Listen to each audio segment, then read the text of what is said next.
Let's get corrupted. What is going on, everybody? It's your boy Joe with Meteoric Serpents coming back at you for another episode of the Colubrid Corruption podcast. Guys, it's great to be back. So, just a preface, real quick and early, this is a pre-recorded episode. We are filming this on Friday, November 22nd. So this is before the episode with Matt Most, but it's coming out on December 1st. Got my calendar right. Doing this because it's my birthday next week. My girlfriend's coming into town, so I'm celebrating my birthday, taking a few days slightly away, and just hanging out with her and stuff, and didn't want to do the pod while she was here. So yeah, that's what's going on. But yeah, excited for another great episode. If you didn't see the thumbnail, we have on David Deem from Temporalis Enterprises. Going to be another great episode. Definitely probably a lot of history and learning. And, like I said, in the order of recording, this is right after I did the episode with John Lasseter. And it's fun now. I get to, learn about the other side of Lampropeltis with the milk snakes and all of that stuff. And, I was telling David beforehand when we were, talking about scheduling this, I think it's going to be, I think it's actually more interesting when I know less about some species because I have better questions to ask because there's not much that I know. So there's more I can ask on. If I had someone on about Texas rats, it's like I know everything. I could ask them what their experiences are, but so hopefully that makes for another education-filled episode, and I hope you all enjoy. But let's get into the quick intro stuff. Let's get that out of the way, and we could bring David on.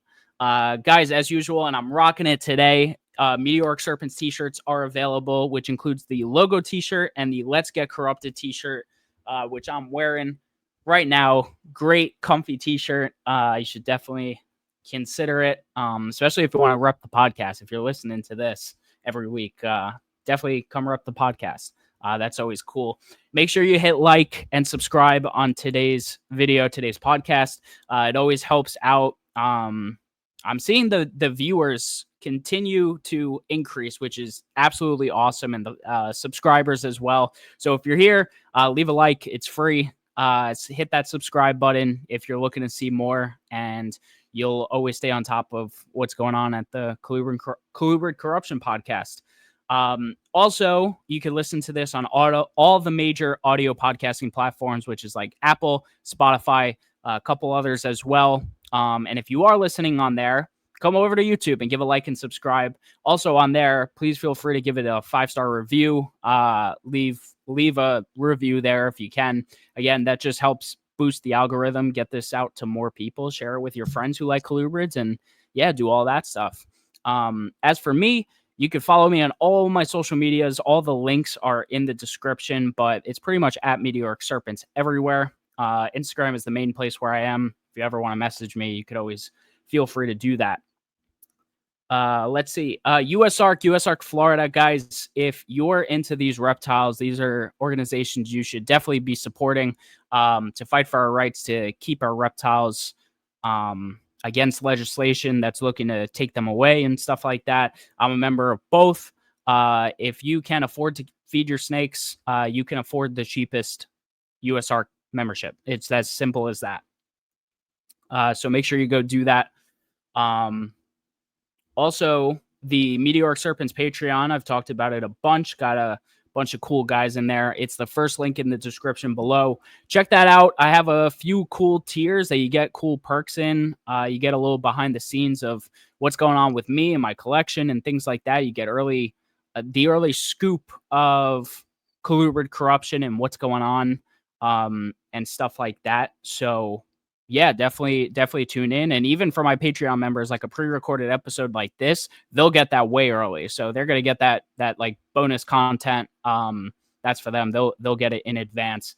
But yeah, a bunch of cool things. Go check it out. See if you're interested. If you want to support the show as well, that's all that does. Help keep helping me make this bigger and better. That's all I want to do is keep improving week by week, keep on getting guests, and hopefully, eventually go to shows, go to more shows around the country so I can talk to a lot more people out there. I think that'll be really cool down the line. Also, the Meteoric Serpents, the Colubrid Corruption podcast is sponsored by Show Me Reptiles and the Show Me Marketplace. That Show Me Reptiles is the organization that put on Colubrid Fest in 2024, and they're doing it again in 25. So support those who support, colubrid related things. Show Me Reptiles throw shows all over the country. They're great. So go on their website, which is in the description, and find the nearest show to you. Go attend, go vend, do whatever it is that you may. Then you could also go on the website and go to the Show Me Marketplace, which is another platform for buying and selling your reptiles. I think it's great. You should definitely go check it out. And yeah. And then last but not least, before we get into tonight, we have hashtag Colubrid Corruption of the Week. Again, guys, make sure you're throwing that hashtag on your Colubrid post so that I could share these once a week. I'll feature your page. You get a little shout out on the show weekly, so just hashtag Colubrid Corruption. But it's my buddy Brock from Morphinary Arts. He's recently been corrupted, getting more corrupted. He picked up some beauties, some cave dwellers, Ridley Eye. Sorry. These are fantastic. These examples are real nice, super bright colors and all that good stuff. Brock, I know Brock's really excited. So when he listens to this, and he just posted this too. So go give Brock a follow because he's getting corrupted, and you should too, if you're on the fence about it. So yeah, definitely go check him out. Yeah, look at these guys. I mean, just beautiful. That stripe going down the back and all that stuff. But yeah, that's your hashtag Colubrid Corruption of the Week. And without further ado, let's bring our guest on for tonight. And again, everyone, welcome. And by the way, I'm just going to preface this. David informed me beforehand that his internet quality is bad. So he is not going to be on camera. That was also part of the reason of why we're doing pre-recorded. That way the internet connection wouldn't mess up. He wouldn't have to be on the camera, which is totally cool. And maybe you want to listen to this as an audio only, and that's totally fine with me. But yeah, he's going to be here. We're going to be talking, but you are only going to see me and whatever I share on the screen, which will be his Instagram through the show. But without further ado, let's welcome David to Colubrid Corruption. What's up, man? How are you? Hey, doing good. How are you? Pretty good, man. Yeah, well, one, I appreciate you coming on. In fact, you reached out to me a few days ago talking about my rant episode, and I actually got like very little feedback about that, but it meant a lot that you reached out and you were like, dude, you were speaking facts on that. So thank you. I love a good rant, and I love to hear I think too frequently in the reptile industry we don't talk about the hard truths, and there needs to be more people that speak up on that. So yeah, man. I listened to that, and I was like, man, like this is someone that speaks my language. So I reached out, and here we are. Hell yeah. Well, thank you. And thank you for being here. You were on already my like list of people I had to get on. It was just a matter of time, but you happened to reach out. I was like, hey, I mean, let's have David on. So yeah, glad absolutely. You're here tonight. All right, cool, man. So for those who don't know you and maybe are hearing about you for the first time, can you kind of give your intro to reptiles and how that kind of segued into where you are today? So I have been keeping snakes since I was 8 years old. I will be 31 next week. I started like a lot of us do as a dinosaur kid, Land Before Time, Jurassic Park, toy dinosaurs, all that. My grandparents own property here locally in Northern Virginia, and would take me around their property looking for snakes and stuff like that, just to see like the wildlife around their property. And so I always have liked snakes and wildlife and nature. And then when I was 8 years old, I got my first pet snake, which was a garter snake. I caught in my neighbor's pool, which kind of turned into an obsession. Um, as a kid, I had garter snakes and corn snakes and rat snakes and king snakes and milk snakes, hognose snakes, stuff like that.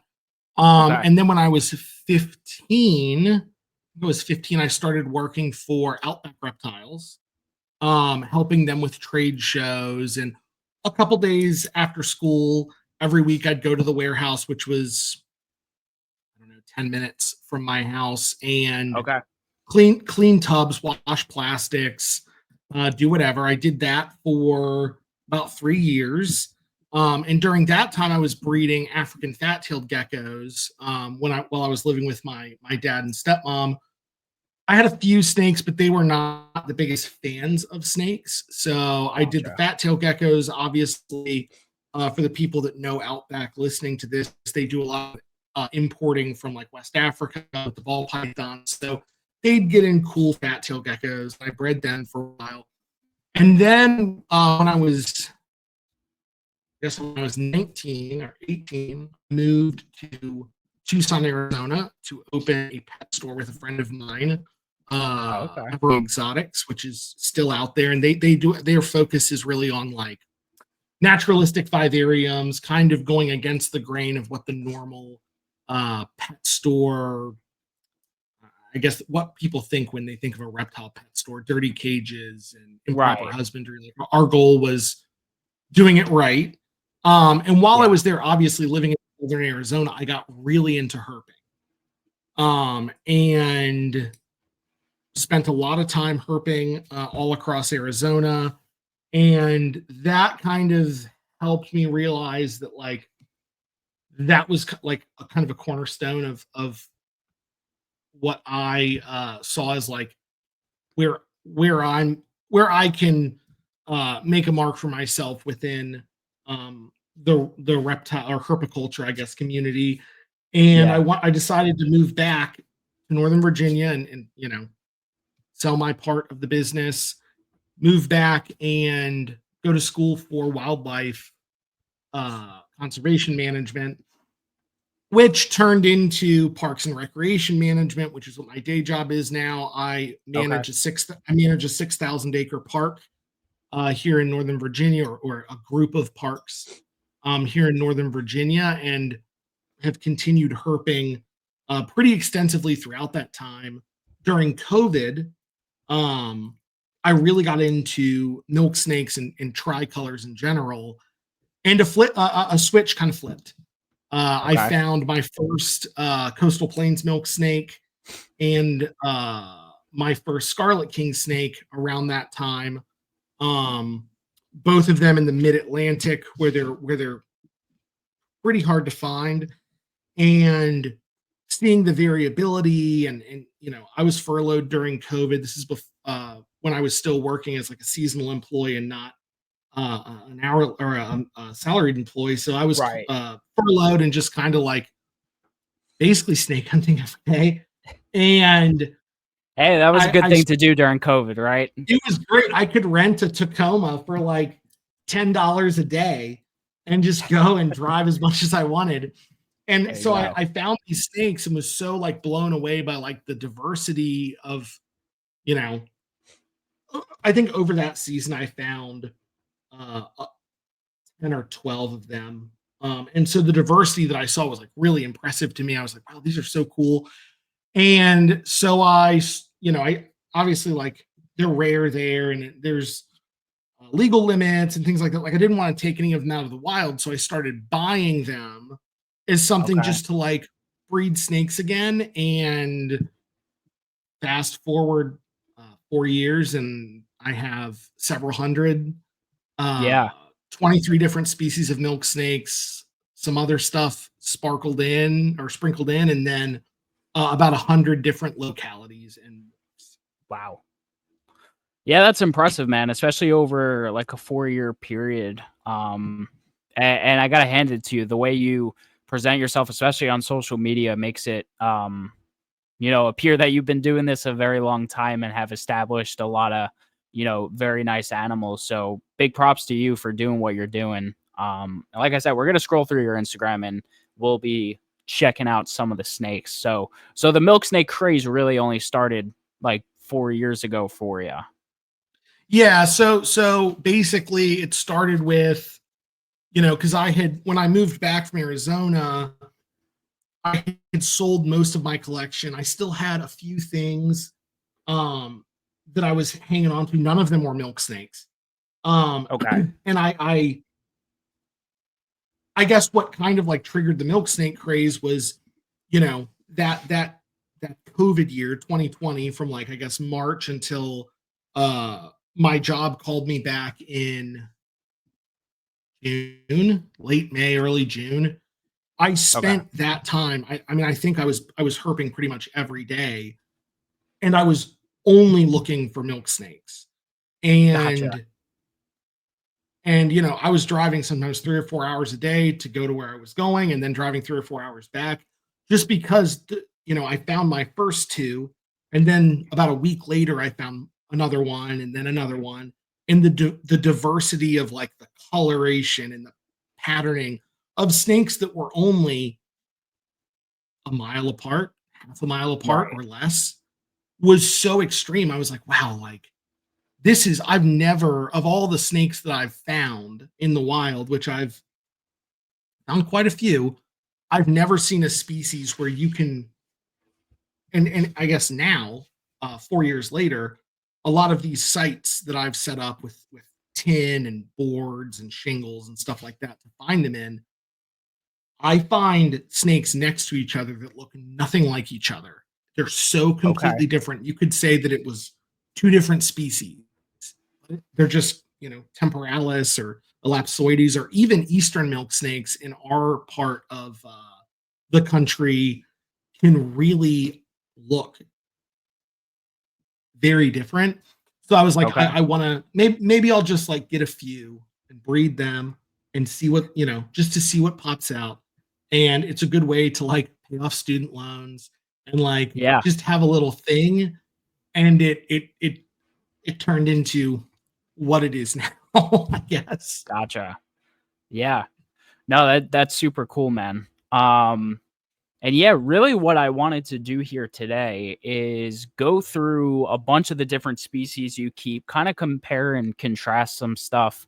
Because I don't want to say I'm totally ignorant, but like obviously I know your standard, like when it comes to milk snakes, at least, I know your standard, Hondurans, I know, Pueblans, all that stuff, like Nelsons, but like I know there's so much you keep, especially a ton of both uh North American, in like the US, then there's a bunch of Mexican stuff, and then also into like Latin America. So there's like way more out there than I think most people realize when it comes to milk snakes. So perhaps this could be quite eye-opening to some people, to some species they didn't know were like, a thing. Right. And I think that's the big thing with the milk snakes. Obviously, everyone knows about your Hondurans and Nelsons and Pueblans and Sinaloans. Yeah. Um, your black milks have become popular now, but there's Yep. and in the North American milks get very little love, because they are difficult, which we'll get into. But the South Americans, there's species out there that, if I told you right now, everyone's big thing is the black milks right now, but because Yeah. they get big and they're impressive. Well, there's Yeah. two other species that never change color. They stay beautiful. You don't have a giant Mexican black king snake Right. that you're keeping. You have a big, beautiful snake that gets the same size or even bigger, in the Andean milk snake and the Ecuadorian milk snake, or South American milk snake, as we call them in the hobby. Um, I'm hoping that kind of my goal of coming here today is to like open some eyes to like the fact that there are 23 species of milk snake that we currently have in the hobby, and they're Okay. all amazing. And do you have it? I know you said the number before. Do you have every single one of them? I have every species that is currently in the United States, Okay. which would be 23. I do not have two of them, the Smith's milk and the Dixon's milk, which there's obviously surrounding like Mexico and things like that. Like there's issues that come with that, and eventually they probably will make their way here through Gotcha. people that are breeding them in Mexico and can sell babies to the States. But the species that I do have all the species you can currently have, and then I have some of the North American king snakes as well. Okay. Gotcha. Cool. Yeah. So just all out Lampropeltis. All out Lampropeltis, and then a smattering of a few other things here and there. Okay. Very cool.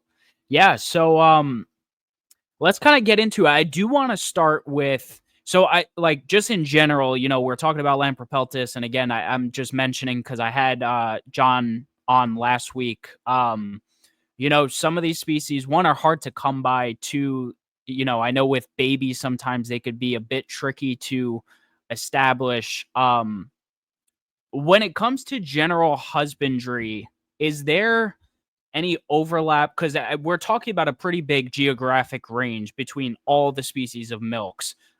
Is there a general overlap between any of them, or are you keeping like your North American stuff like at a quite a big difference compared to some South American stuff? Like I want to start there at the very least. So the big thing that I have learned is the general, like the way that you keep them is pretty much the same. Okay. As far as during the breeding season, like I've tried a bunch of different things, and I'm always testing something different, but I've pretty much settled on, and if people who are listening to this listened to my podcast on Zach and Clint's CCR. show, Yeah. I was talking about using cypress mulch for South Americans, aspen for North Americans. I've pretty much settled on aspen for everything. The temperatures in the tubs are about the same. Again, I think a lot of people forget with colubrids, anything more than like 82, 83 is too hot. So I stick around, that 82, 83 degree mark. Hide box, water bowl, humid hide. The difference does really come into feeding, especially for babies, and then breeding. For the North Americans, I cycle just like a corn snake. Yep. 55 degrees, 3 months. They're chilling. What I have done, which is so far proven pretty successful, which I heard from some old head right when I got into it, I do group my North Americans together. So, I'll have 1.2 St. Mary's temporalis together during hibernation. Different, red milks, pale milks, Louisiana milks, all those North American species, even the Mexican milks, Anulata or the Tamaulipan milk, I'll pair those during hibernation because there is some evidence to suggest that, and I kind of saw it this past season where I would bring snakes up out of hibernation, and then within like a couple weeks, they were showing signs that they were gravid. There is some evidence to suggest that as you raise the temperatures, they're breeding. Because I do operate kind of on a gradient. I operate on a gradient for the North Americans where, during the month of October, they slowly, once I've fed them their last meal, let them clean themselves out, I change them onto fresh bedding, I take out the bigger water bowls and put something smaller in there, put in a bigger hide box, remove any kind of humid hide.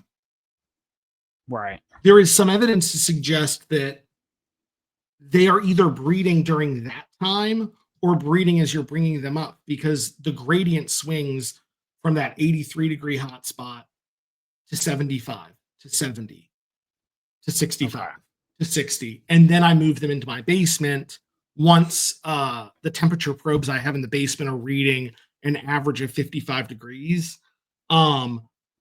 And then I kind of do the same thing because the racks are plugged in the basement with thermostats set at 55. Gotcha. So I'll swing them back 55 to 60 to 65 to 70 to 75. And then I move them back upstairs into the main snake room and get them back up to that like 82, 83 degrees. With the South Americans, I do something completely different. Okay. The big focus, and there are folks out there like Aaron Bayer and Jeff Hardwick and Cole Grover who keep a lower profile than I do, but are definitely excellent people that you should try to have a conversation with. Yeah. That have been doing this longer than I have, that basically cycle their South American milks the way that the natural cycle in Mexico kind of operates, which is really it's the photo period shrinking. So I pull all the lighting out of my snake room in as soon as daylight savings changes, and we're really getting those like those early evenings where it's dark by like 4:30, 5 o'clock. And I only drop them down to 60 degrees. And they only get that for about 2.5 months. During that time, they're a little more active. They're kind of moving around, doing their thing. And I don't change a whole lot besides that. I let them naturally. I have all the windows open in the room. Let them have a natural light and dark cycle. And I drop the temperature down to 60 degrees and open the windows in the room. Living in Northern Virginia, and the reason that nobody can see me on the screen is because I live on 7 acres in the woods and have terrible internet. But those snakes just kind of get a very natural like photo period, and the temperature sticks right around 60 degrees. Sometimes it goes up to 65, even close to 70 in the room. Sometimes it drops down to below 60 degrees in the room into the mid 50s. The racks are set at 57, I think, is what I have them set at currently. Okay. And they just kind of operate like that, but only for, like I said, like 2 months, 2.5 months. Unlike the North Americans, which get that 3, sometimes I'll let them go 3.5 or 4 months. All right. Because that kind of seems to be the trigger for both of those species to breed. Yeah. Yeah. No, I got you there. And especially when we're talking about, like I know Eastern milks range all the way up into upstate New York. Like it gets cold there. It freaking snows there. So, and so does some other species as well. So yeah, and I'm sure they go even farther than that. Oh yeah, I mean Eastern milks, pale milks, both of those species range into Canada. I think pale milks make it all the way up into Canada. Wow. And it's cold there. They have a much shorter period that they're active every year. And the North American, I mean, I have found temporalis and which are the coastal plains milk snakes, and then the eastern milks, the triangulum. I have found both of those species at temperatures in the mid to upper 40s. Okay. In the wild. Like like finding them like under cover or like under rocks, I assume not out in the open at all. Well, I have found them in the 50s sitting out. Okay. Not the temporalis, but I know people that have found them that cold. But the eastern milk snakes, I found one in 2020 on a brick wall, and it was like 51 or 52 degrees. It was like it had crawled out and was basking on the wall. But people don't realize colubrids are incredibly cold tolerant. They're not tolerant of heat. Like if they get too warm, very quick way to kill them. If they get too cold, they just kind of like, all right, well, I guess time to sleep. Like unlike some of the other species like pythons or boas that are used to living in like a tropical climate where they can take a little more of that heat but they cannot take the cold or they get respiratory infections and stuff like that. Yeah, super true. All right, awesome. Yeah, and then I do want to get into like some of the taxonomy of things. When it comes to naming all these milk snakes, they're all binomial names? Like it's Lampropeltis triangulum for like easterns, or are there subspecies in there? When would you like to have me on again? Because I could talk about this for hours. So basically, well, I figured it would be confusing, but it's I figure it's an important topic. I know taxonomy changes all the time and all that good stuff. So it does, and with milk snakes in particular, because throughout their range they're not considered threatened or really, I hate to say it, but really anything special, with the exception of a couple states in the U.S. like New Jersey, where coastal plains milk snakes are protected and they do studies on them. You know, no one's really doing a lot with these, so we don't know as much as we should. Okay. However, the current accepted taxonomy that I'll just go ahead and say that I subscribe to is that there are 3 species of milk snake: Lampropeltis triangulum, Lampropeltis gentilis, and Lampropeltis polyzona. Of those 3, I'm sorry, I guess 4, and then Lampropeltis annulata. Of those milk snakes, the North American milk snake, Lampropeltis triangulum, would then have obviously the eastern milk snake, Lampropeltis triangulum, and then 2 subspecies, the coastal plains milk snake and the red milk snake. Cispilla for the red milk snake, temporalis for the coastal plains. When we talk, and then there's gentilis, which are the western milk snake, which include the central plains milk snake, Lampropeltis gentilis, the pale milk snake, Lampropeltis gentilis multistriata, the New Mexican milk snake, which is Lampropeltis selenops, and then the Louisiana milk snake, which is kind of in the middle of where the range breaks down for eastern and western milks, which is Lampropeltis gentilis amara. I think I have that correct. Oh no, and then there's the Utah milk snake, which is Lampropeltis gentilis taylori, or the Utah milk snake, or the Arizona milk snake. Then you have annulata, which are the Mexican milk snakes, the Tamaulipan milk snakes, which I've heard arguments on both sides and read scientific papers that break them up different ways. Technically, right now they're considered a subspecies of triangulum, which doesn't make a ton of sense, as triangulum is basically ends somewhere in the vicinity of Alabama, and then you have gentilis in Louisiana for the Louisiana milk snake, and then you have, for some reason, triangulum again in the borderlands of extreme southeast Texas for annulata. But annulata don't look like an eastern milk or a western milk. They kind of have more of the like polyzona look to them, which are the South American and Central American milks.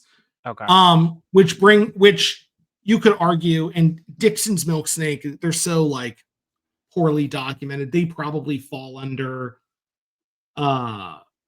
Mexican milk snakes could probably, if we're going to classify them using subspecies and things like that, should be like Lampropeltis annulata, and Lampropeltis annulata dixoni, because they're very similar. They occupy the same geographic range.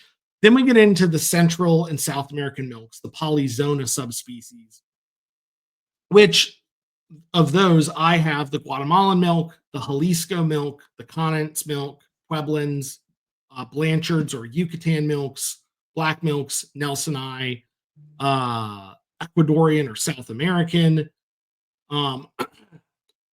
Sinaloans, Atlantic Central Americans, Pacific Central Americans, and Stewarts. And those are your big South American milks. They're physically built very differently than anything in North America. So those species inhabit the states of Mexico and go down into Colombia and some of your South American countries. And then the Andean milk snake, I don't think I mentioned that one. The Andean is another one that I think that's one of the furthest south ranging species. And they get into the cloud forests there in like Colombia. Okay. Got it. Yeah. There's a lot to take in there. So I hope there is. listens twice. Okay. Very cool. And just, with the amount of species you keep, I mean, geez, I'm sure you could, you have different things you could talk about with all of them. What I really want you to do is, if you want, I'm going to let you kind of go free here, but if there's any species of yours that you want to specifically highlight and talk about, and I could try to pull up pictures from your Instagram, you have the floor for that. Well, I guess, for me, I kind of break things out into 3 different categories. So as far as the milk snake projects go, if that's kind of the focus, I have some different king snakes and corn snakes and rat snakes. And then my wife has a pretty healthy collection of her own that we work with. But as far as the milk snakes go, I kind of break it into 3 categories. Obviously, there's the Honduran milks, which, as some people have heard the term, there's the hobby Duran milks, because Hondurans are, and really most of your Hondurans, Nelsons, Pueblans, and Sinaloans are incredibly jacked up and are just hybrids, and they're just a mix, which we'll get into later. But if we're talking about like the hobby Durans, I do have a project I'm working on right now that myself and one of your former guests, I was listening to her interview last night, Kayla Martin. The Ash and Ember TSK line high black Hondurans. That's a big project I'm working on. I have a ton of those that I'm working on and breeding and raising up. And that's basically, again, we say hobby Duran because Honduran milk snakes in their purest form are pretty rare in the hobby. Most of them have been crossed into Stewardi, Abnorma, Conants, a variety of other things, specifically Stewardi and Polyzona, the Atlantic Central American milk, the original albino. The original albino Honduran was actually an Atlantic Central American milk, which is Polyzona. And that's, Atlantic Central American milk snake does not sound flashy. So that snake was kind of quietly like bred into Hondurans. With Stewardi, or with the Anery Hondurans, it seems like that probably came from Stewardi. And then those snakes have been bred into a variety of other things.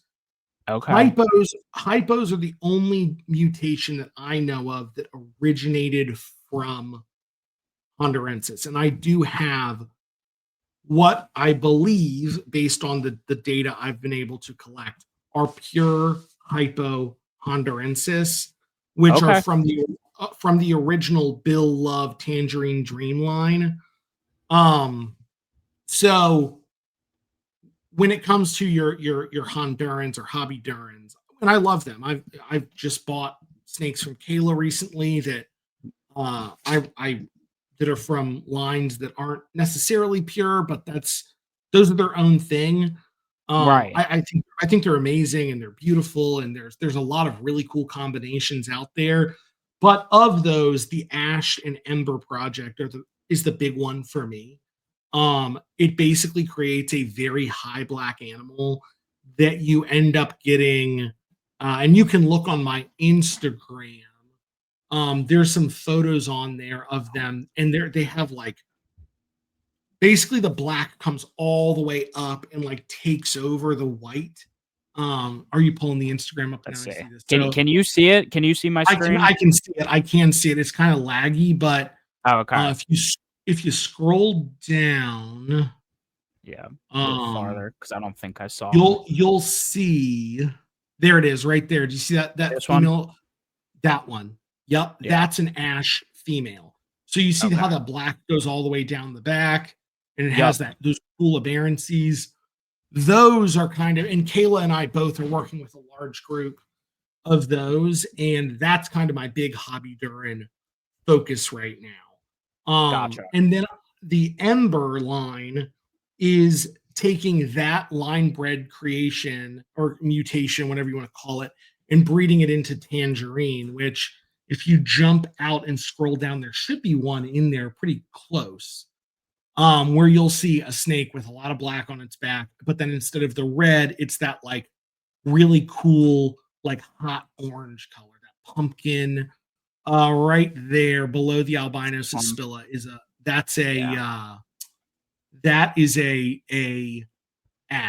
ember, which is the ash plus tangerine, which is a term that a good friend of mine who used to help me out with my snakes, and he just moved back to Tennessee. He kind of developed the name, and they also have a really cool. Their bellies are completely black. Completely black belly with that high black on the back, which is super cool. So I'm working on getting them into different mutations and different lines and kind of propagating that.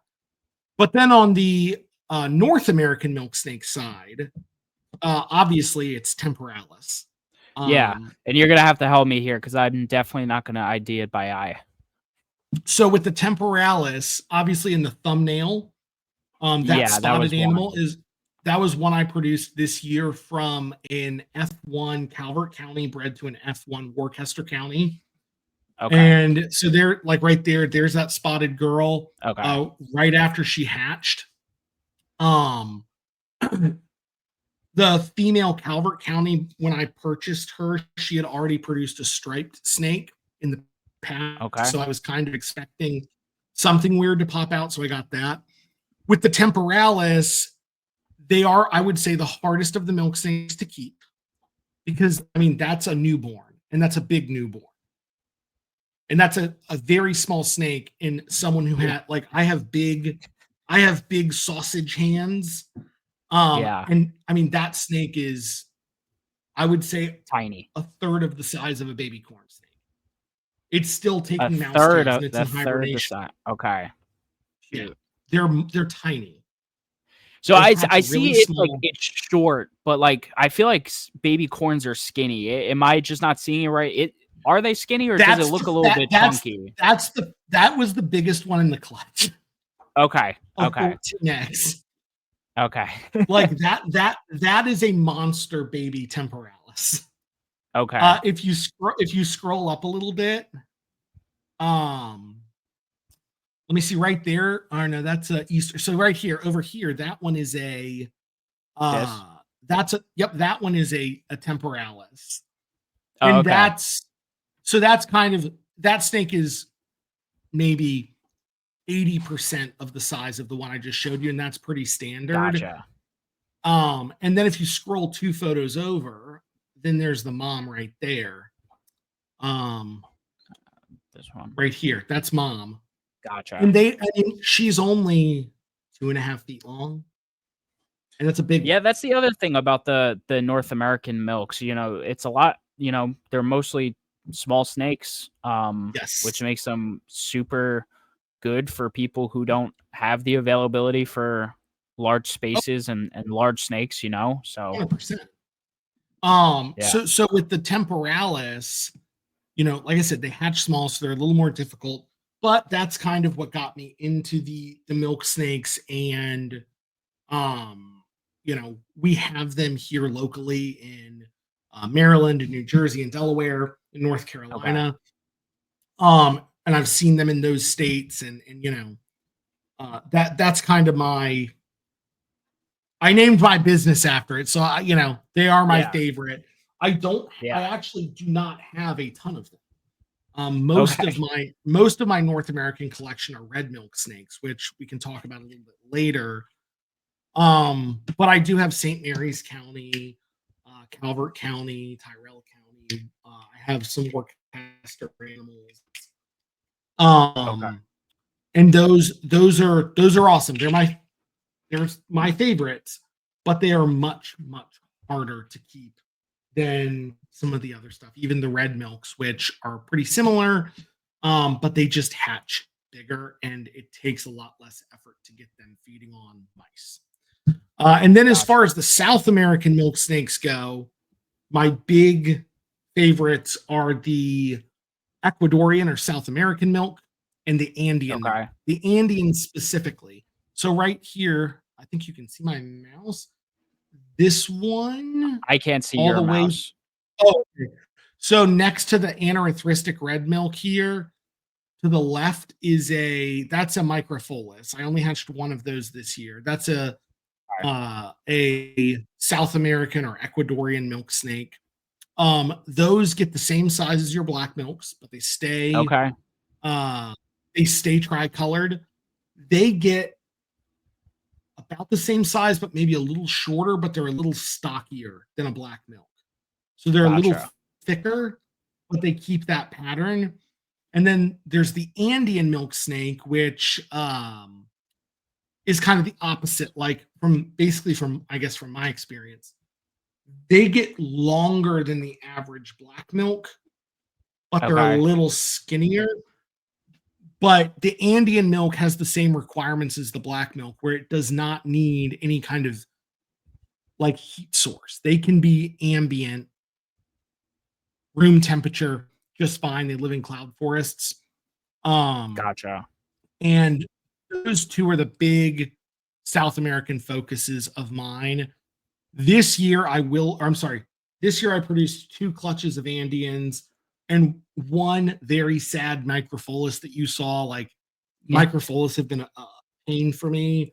Next year I have 4 or 5 female micropholus going, and then I should have 2 clutches of Andeans as well. But the Andeans really are, like, in my opinion, they're the superior black milk because they don't turn black.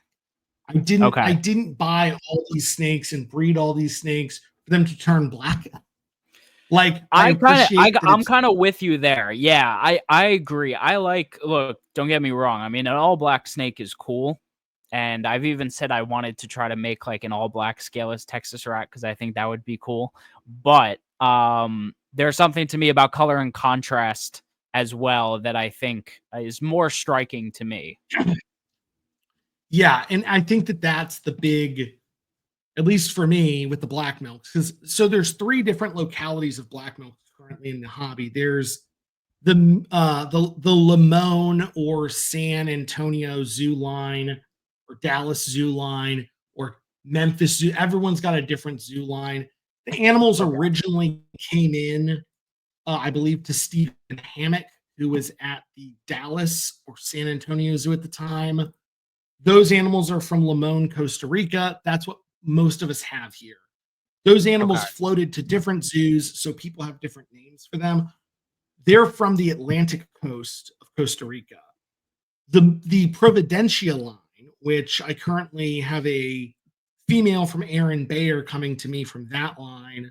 They do the same thing. They start out tricolored, they turn black. Those are from the Pacific coast, which is pretty cool. And then there's a line I'm still trying to get my hands on, the Miramar line from Costa Rica, which they don't actually turn black. They turn red and black. The white goes away, but you end up with a bicolored snake. I think that is kind of the peak black milk, that Miramar line, where they do get dark and they get bicolored. But I guess to me, I've never loved the idea of a snake that just turns completely black, because it almost defeats the purpose of like a milk why snake. Milk snakes are so cool, you know? Yeah. Those really pretty colors and all that. So those, and black milks are awesome. But Andeans are basically the same. They're very gentle, they're very easy to handle. They get big. They don't need any kind of external heat. I keep my Andeans either in PVC cages or big. I actually use an old school rack that I was able to source that we used to use at Outback. That there's occasionally one pops up here in this area because Outback sold them when they got like ARS racks for their ball pythons. Gotcha. It's like it's longer than a 40. It's called a CB 750, and it's an old school tub that's like a little longer than a 41 quart, but like twice as tall and like 50% wider. It's like a big, weird size. And I've been able to track down the company that still makes something similar, and they're like food prep containers for like giant like food prep containers. So I keep the Andeans in those, and I only keep them at like 78 degrees or 80 degrees because they will get obese and they will have issues if you keep them as warm as some of the other species, like a black milk. Okay. Gotcha. Now here's another question for you. Now I know you mentioned throughout this you've thrown out a whole lot of localities for a ton of these species. Now this is like probably a multi-part question, but because you mentioned with the temporalis, I believe that you bred 2 different localities. So one, so I assume you're okay with crossing localities for the sake of it, but are there enough captive bred populations of locality animals to maintain good bloodlines, or do you have to cross around? And then, yeah, so you can start there with that one. So the reason I did that cross is because I have a single, at that time I had a single Worcester animal and a single Calvert animal, and wanted to, at the very least, because both of them are very old. I think the female Worcester is, or the male Worcester is like 10 at least. 10. And then the female Calvert is 12 or 15. So I wanted to at least cross them and get the genes into. Yeah. I think I have 5 or 6 that I held back this year. Actually, probably a little more than that, 8 or 10 maybe. And then, so I guess I am not a huge fan of crossing locality unless you don't really have an option to get those genes. Because we when you're breeding locality, you're talking about essentially line breeding, which requires some degree of outcrossing. So, my Bayer line Sinaloan milks that Aaron Bayer created, those are from an animal that Fish and Wildlife seized from a smuggler, sent it to a zoo, which eventually sent it to Aaron. The male is from Sonora, and he's like 35 years old at least. Wow. He bred that snake to a Wilson line Kosala animal from Sinaloa to create the Bayer line, just to get those new genes into the hobby. They are not locality specific, which is why we refer to them as the Aaron Bayer line Sinaloan. Right. So I'm fine with crossing. There's less of an issue with crossing the localities as there is crossing like the subspecies. Of course. It really boils down to, you have to be honest with the people that are buying from you and tell them exactly what they're dealing with. Like, I would never take an Aaron Bayer line Sinaloan and call it a Kosala, because it's not. It's a Kosala bred to a Aranus vius, Mexico. So, from the state of Sonora, it's a cross. They're from 2 different states in Mexico. Got it. So I guess there is a need to outcross stuff and all that, but you have to be honest about it. Yeah, of course. Now, with the species you are keeping, are there any certain localities that are maybe harder to come by either in captive breeding or ones we can't get imported into the States that you foresee having like trouble trying to like maintain a specific bloodline or locality or whatnot? So I guess I would say the rarer South American milks, which would be your Guatemalans, Blanchardii, Jalisco milks, Connaughts, Ecuadorian milks, Pacific Americans, Atlantic American, like the rarer ones that you don't hear about all that often. Okay. There is some concern there, I guess, about like inbreeding, but we haven't seen any consequences as a result of it. Got it. I think that there is something to be said for the type of existence that these snakes lead, where they basically live underground, they move very little. They are probably better adapted just in the wild to interbreed and to kind of breed amongst themselves, almost like a ball python that's living in a termite mound in Africa. Yes, I know people have seen them in trees, but the home ranges are pretty small. Yeah. Same thing with milks, but on a greater scale, because you don't become a red, white, and black snake and just crawl around like an indigo snake.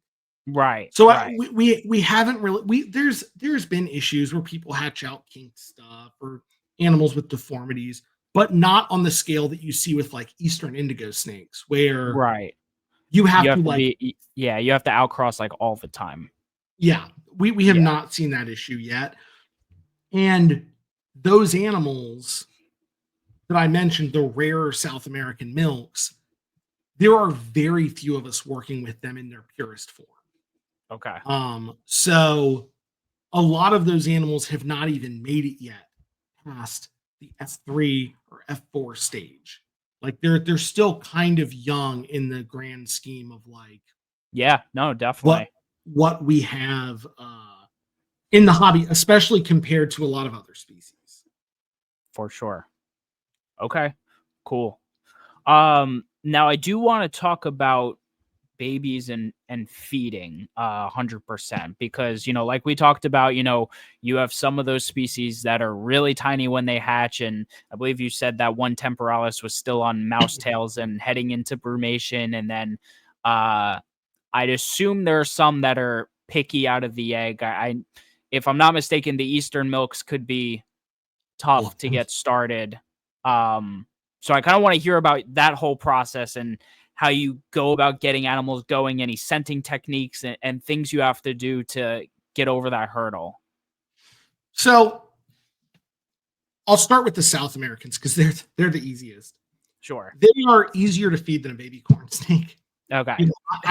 I'll hatch out baby Stewardi that are 3 times the size of a baby kings or baby milks or corn snake. They hatch out eating large pinkies, your Stewart's milks, your Hondurans, your those South American animals, even your Nelsons and Pueblans, which hatch a little smaller, they'll hit a frozen thawed or a live pinky, no issue. Sometimes you have to do boiled, where you just basically bring water to like a rolling boil. You throw the frozen mice in there. They boil. They'll turn from that like pink color to gray. That's when they're done. You take them out, let them cool off, and they'll hit them because I think it wipes the scent of like the domestic mice off of them. The North Americans are a whole different thing. So my typical strategy is when they hatch, I let them shed, and then I start doing mouse tails every 3 days. So you go straight to mouse tails. You don't even try anything else. Nope. I go straight to mouse tails, and so I'll take a mouse. Generally, you want the mouse tail to be about as long as a day-old pinky. Okay. So don't use the whole mouse tail because the whole mouse tail is the size of the snake. Yeah, I was going to say that. Use, I typically cut the biggest part of the tail off. And it's kind of like that section in the middle that has like there's some bone there, there's some meat there, there's something there for them. And then I'll either thaw them in hot water, or sometimes I'll dip them in egg yolk. Okay. And then I just hold the snake, get it to open its mouth, and you just kind of run it down there slowly, move it down there. And I let them do that until they have their first shed after their Like post second shed. hatch. Yeah, Yeah, second yeah. shed after the post hatch. And at that point, they're generally big enough, at least with like red milks, pale milks. Temporalis was about 50-50 this year. Generally, then they're big enough to either take a day-old live pinky, or Okay. I'll boil pinkies and offer either a mouse head, or I'll chop the pinkies up into parts and offer that. I will scent, obviously I said I live in the woods, so I can just grab a skink off of the porch and send a pinky and send it on its way. Thank you for your service. Or I'll use, I've used geckos. I've used different Scaloporus species. I've used a whole plethora of things. Really, with the North Americans, the biggest hurdle is getting them big enough to eat a mouse. And once they eat a mouse, a whole mouse, you're done. Like, they're off to the races. You don't have to, like, they grow as fast, if not faster, than a corn snake or a king snake or anything else. Okay. But it's getting them to get started. With the temporalis this year, there were several of my holdbacks that like still were holding out on that for something else, and I was just doing mouse tails. So I've put them into hibernation, and I will give them about 6 weeks and then bring them up. And that's kind of like when you're at work and you have an issue and you call IT and they ask, well, did you unplug it and plug it back in? That's basically what hibernation does. Yeah. And gray-banded king snake breeders, like you had John Lasseter on your last show, I'm sure that's something he's done. Yes. Where you're like, okay, this thing doesn't eat. Just put it in hibernation long enough that it kind of like goes to sleep, forgets that it's being an asshole, and then when it wakes up, it should probably eat because its body is telling it, we were just asleep, everything was shut down, now we need calories. Yeah. So I'm employing that method this year, and next year I'm looking to expand it a little bit with some of the stubborn feeders, where I'm going to kind of give them like a time limit, and then at a certain point I'm just going to put them down and then bring them back. Gotcha.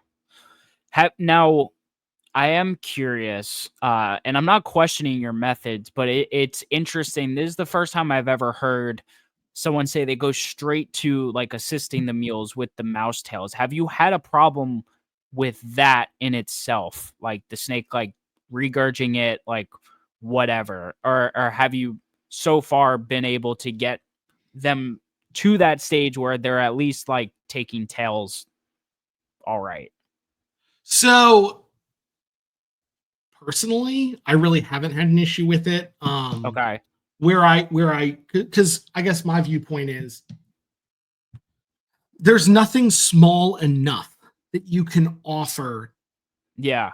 And now I have a friend, Aaron Turner, who has, I guess they're like a Lapsoides, Eastern milk, red milk crosses, and he has like albinos and all sorts of cool stuff that has popped out of those. And he just chops up pinkies and offers the chopped up pinkies, and they eat them.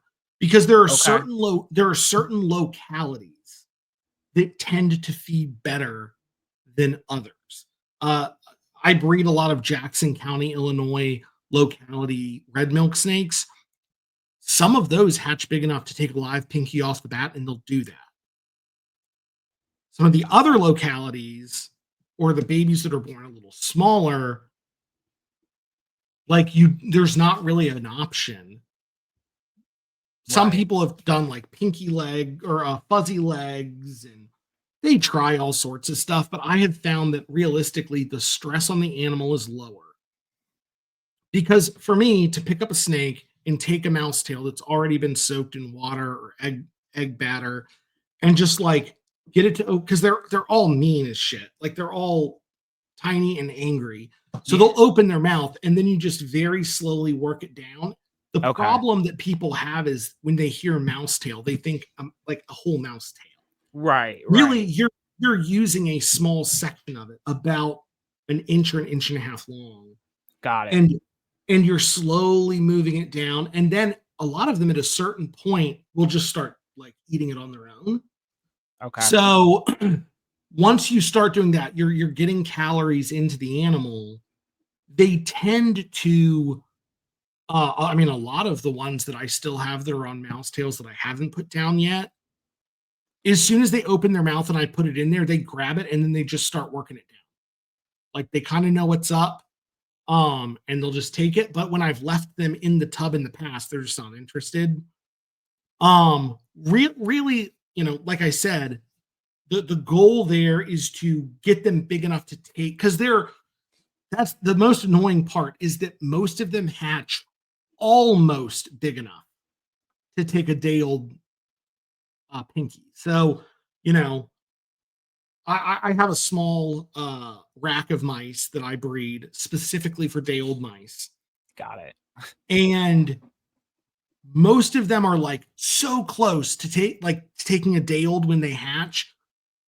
But I have had babies in the past that I was like, okay, well, that's big enough. I offer them a day old and they'll try to eat it and either spit it up, or I've even had one or two where they like die trying to eat it. Oh, really? So, Okay. yeah. So it makes more sense to me to just pack the calories on them, get them up to size, let them have a second shed, and then I offer that day old pinky. Or if they seem enthusiastic about the mouse tail, I'll offer a pinky head or chopped pinky parts, and they'll go for that. But this year I tried Aaron's method of just offering the chopped pinky parts. I had 100 snakes that I offered that to, and of the 100, I had none of them eat.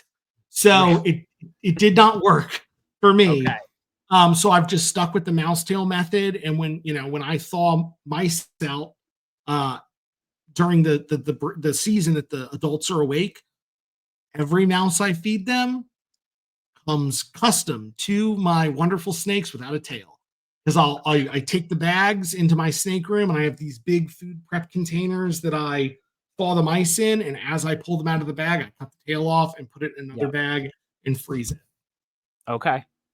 Gotcha. And now, what are these species actually consuming in the wild for their first meals? If they are this small and, you know, you're Lizards, going straight to tails. Yeah, it's lizards.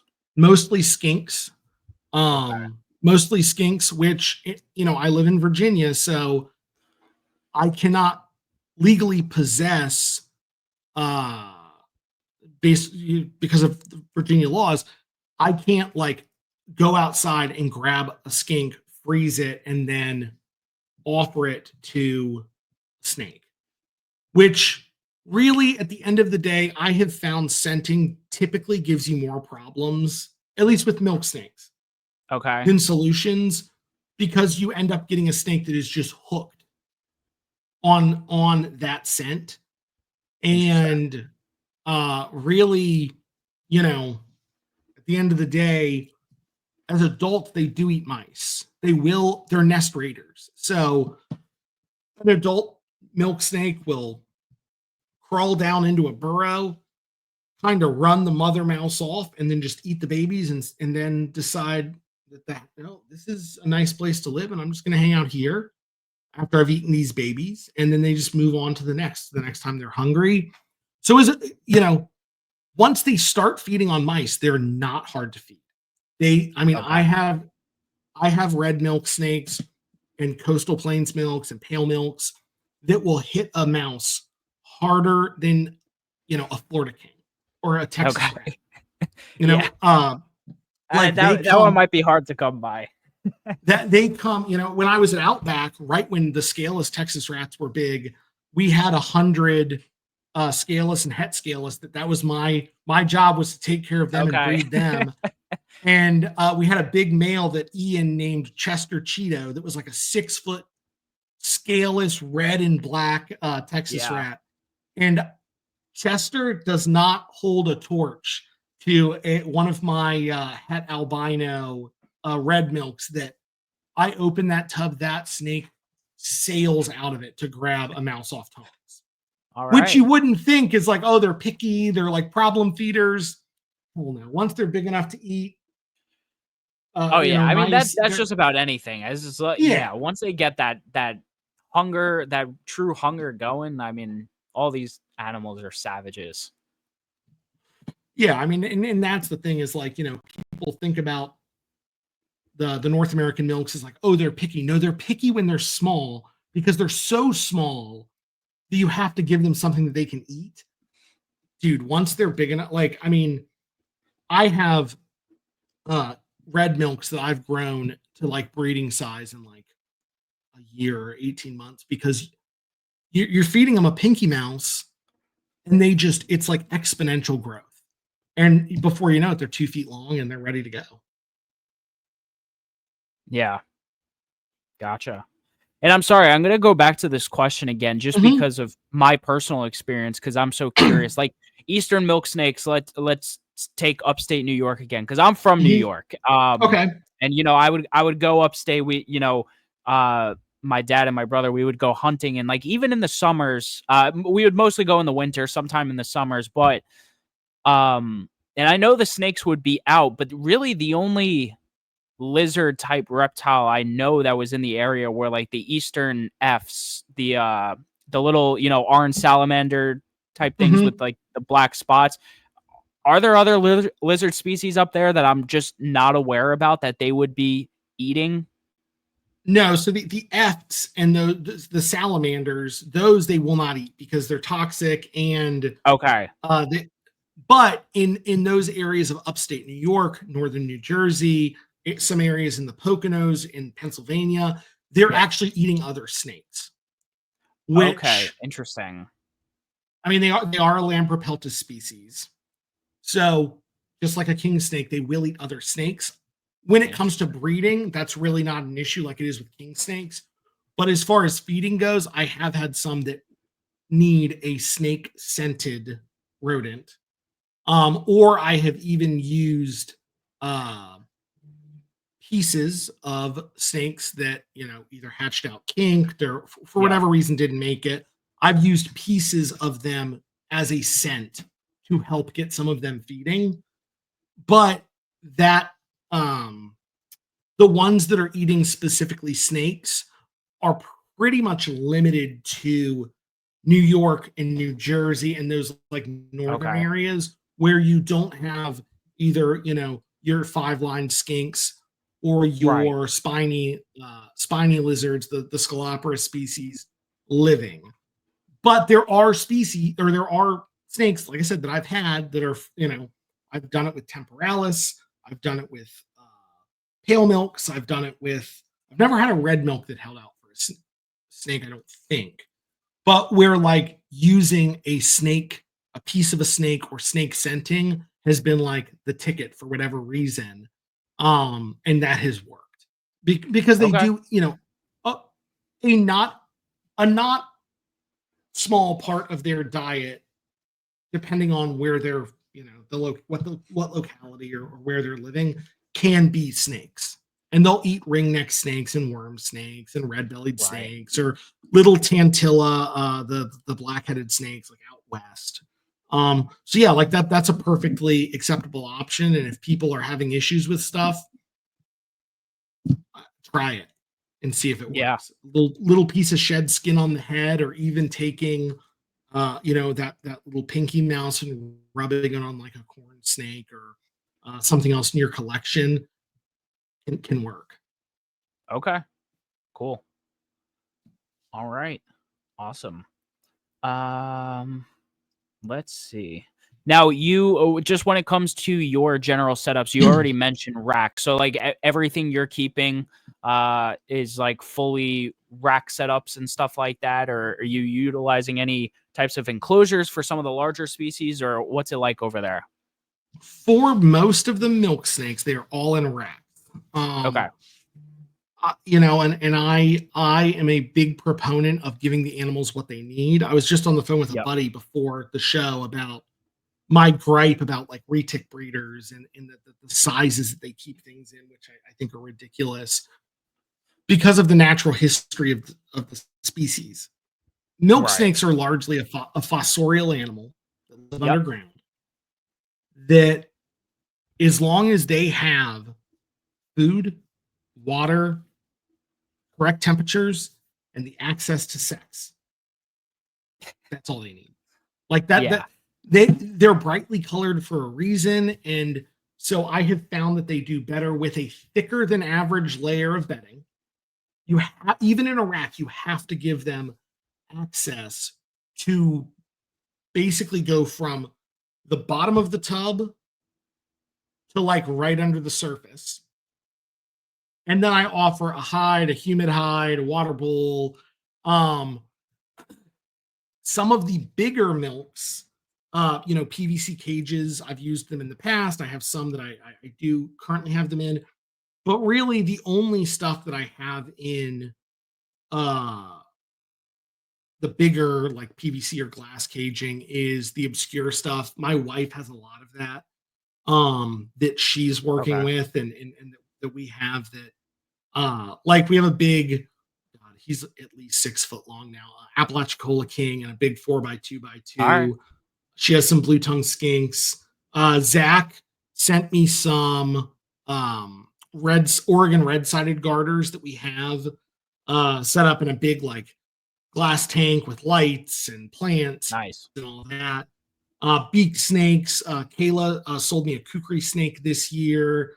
Well, my wife Okay. has an egg-eating snake, and then I have some Asian rat snakes that I have in Yeah, big. I saw you bred those Japanese forest rat snakes, I right? did first year. Yep, this is my first year breeding Nice. them. That's awesome. Got one baby, which was good enough. Really, what I learned with those the last couple years, I kept them last year. I just took plastic shoe boxes and put them in those in my basement. They were getting down into the low 40s, upper 30s, and I left them like that for 4 months. And it took Okay. them being that cold and dark to actually breed. So that's what I'm going to do Really? with them again this year. Yep. Okay. Cool. Very nice. Um. All right. Uh. Now, all right. So we already established, obviously, your favorite of all the milk snakes are the temporalis. But which out of the ones you keep, and maybe you even want to go down to as far as a locality of a certain species or subspecies, but which do you feel is like a diamond in the rough or just a super underrated animal in the industry in general, or maybe, yeah, Red milks. So red red. milks are they're native to kind of the Midwest, Illinois, Missouri, Iowa, Tennessee. There's some in northern Louisiana that integrate with Louisiana milks.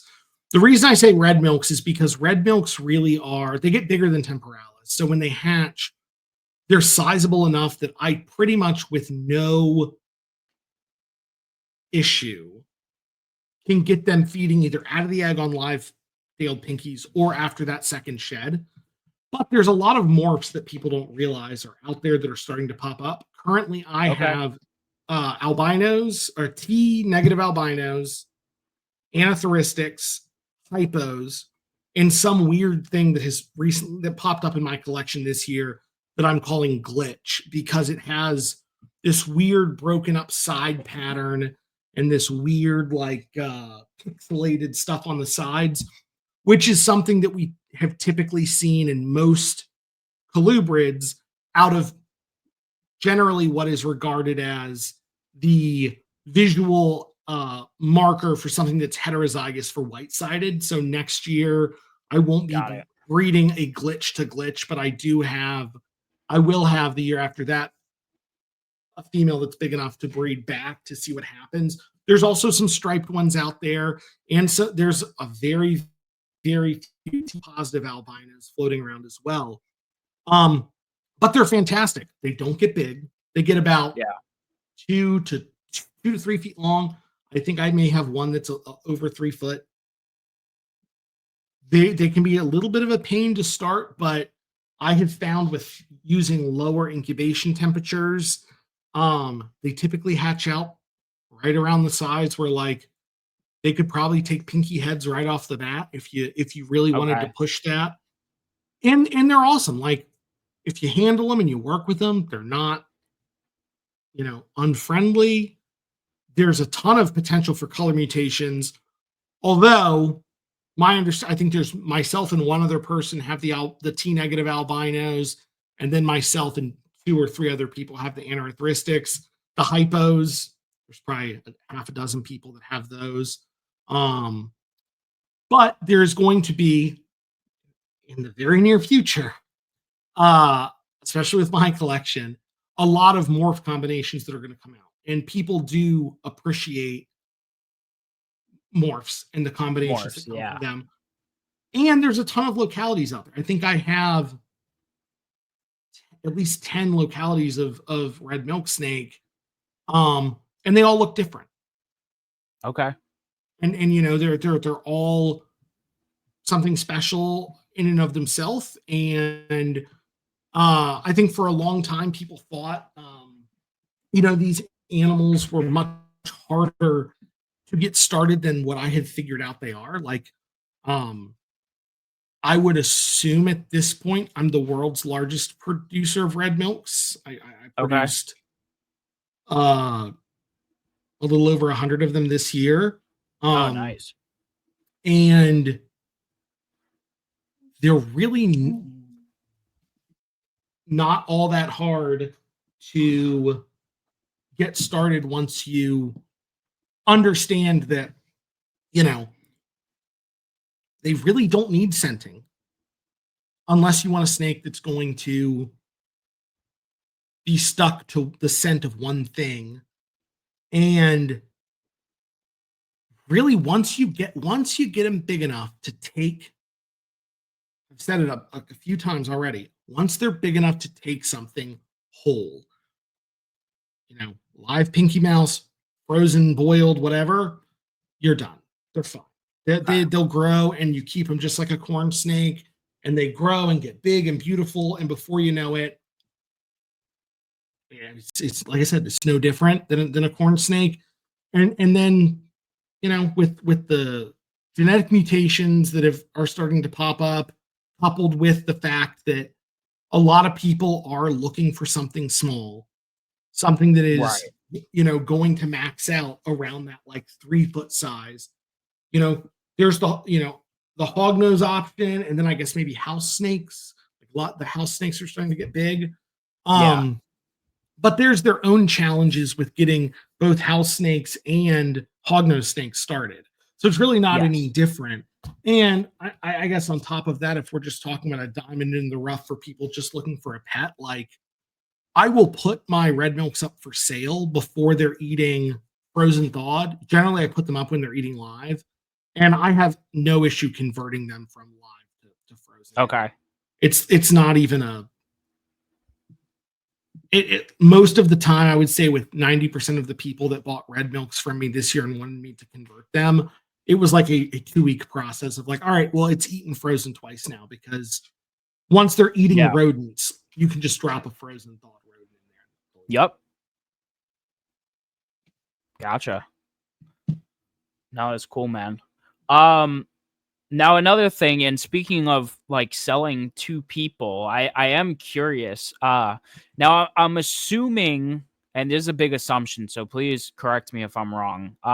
Perhaps the demand for some of these species isn't as high as some other things. Like I'm sure the demand for Hondurans obviously outweighs some of like, the North American milk snake species.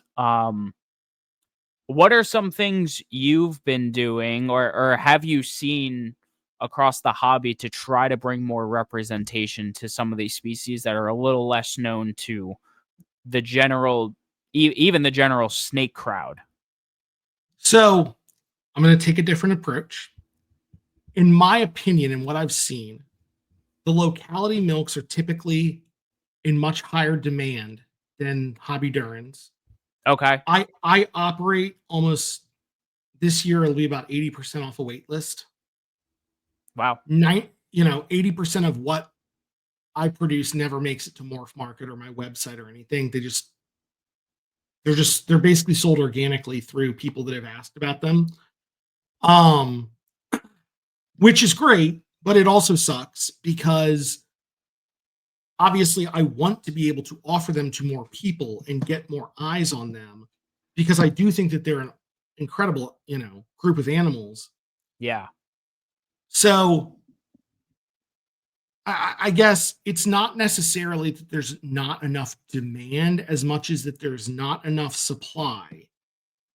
And Got they're it. not making it out there to your regular, everyday snake person.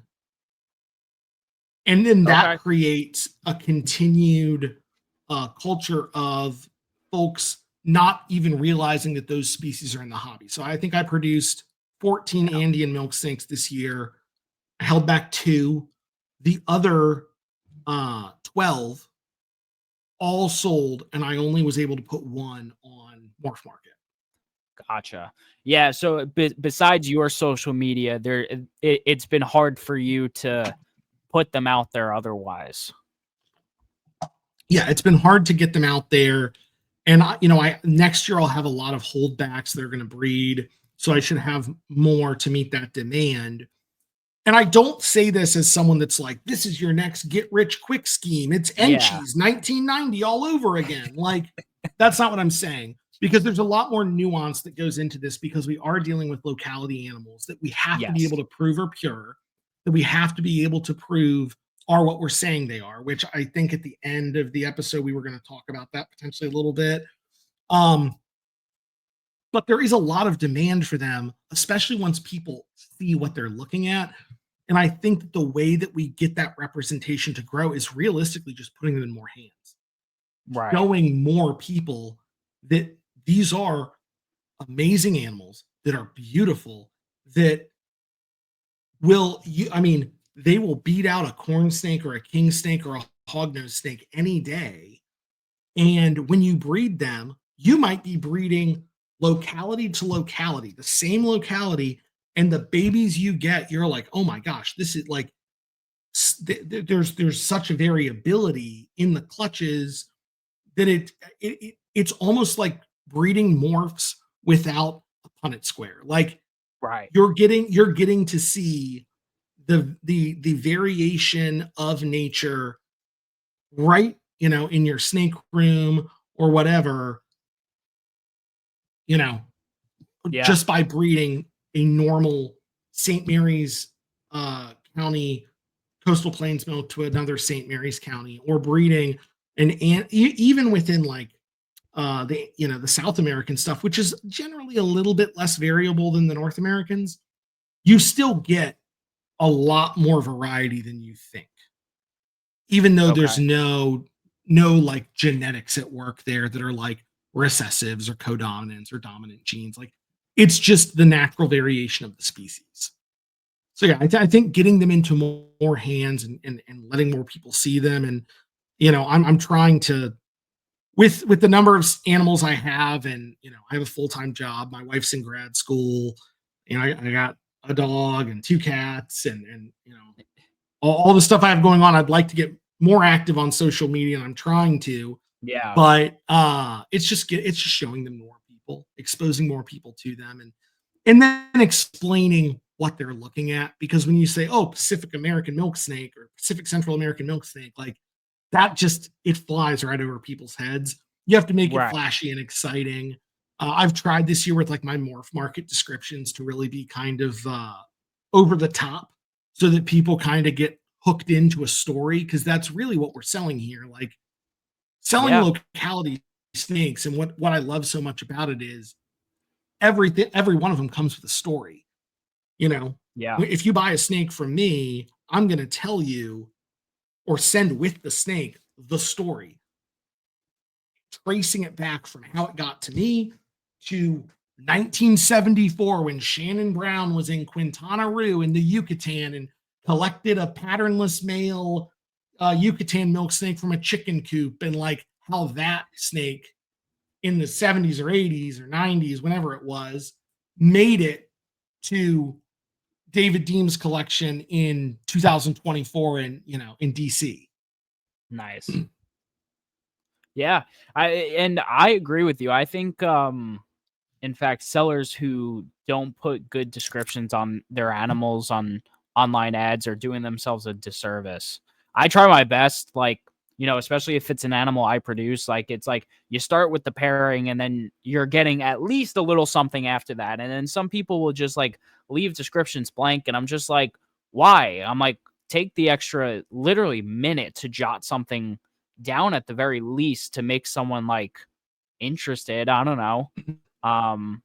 But that's my take on it, at least. I mean, you want to get me riled up. The fact that so it is astonishing to me.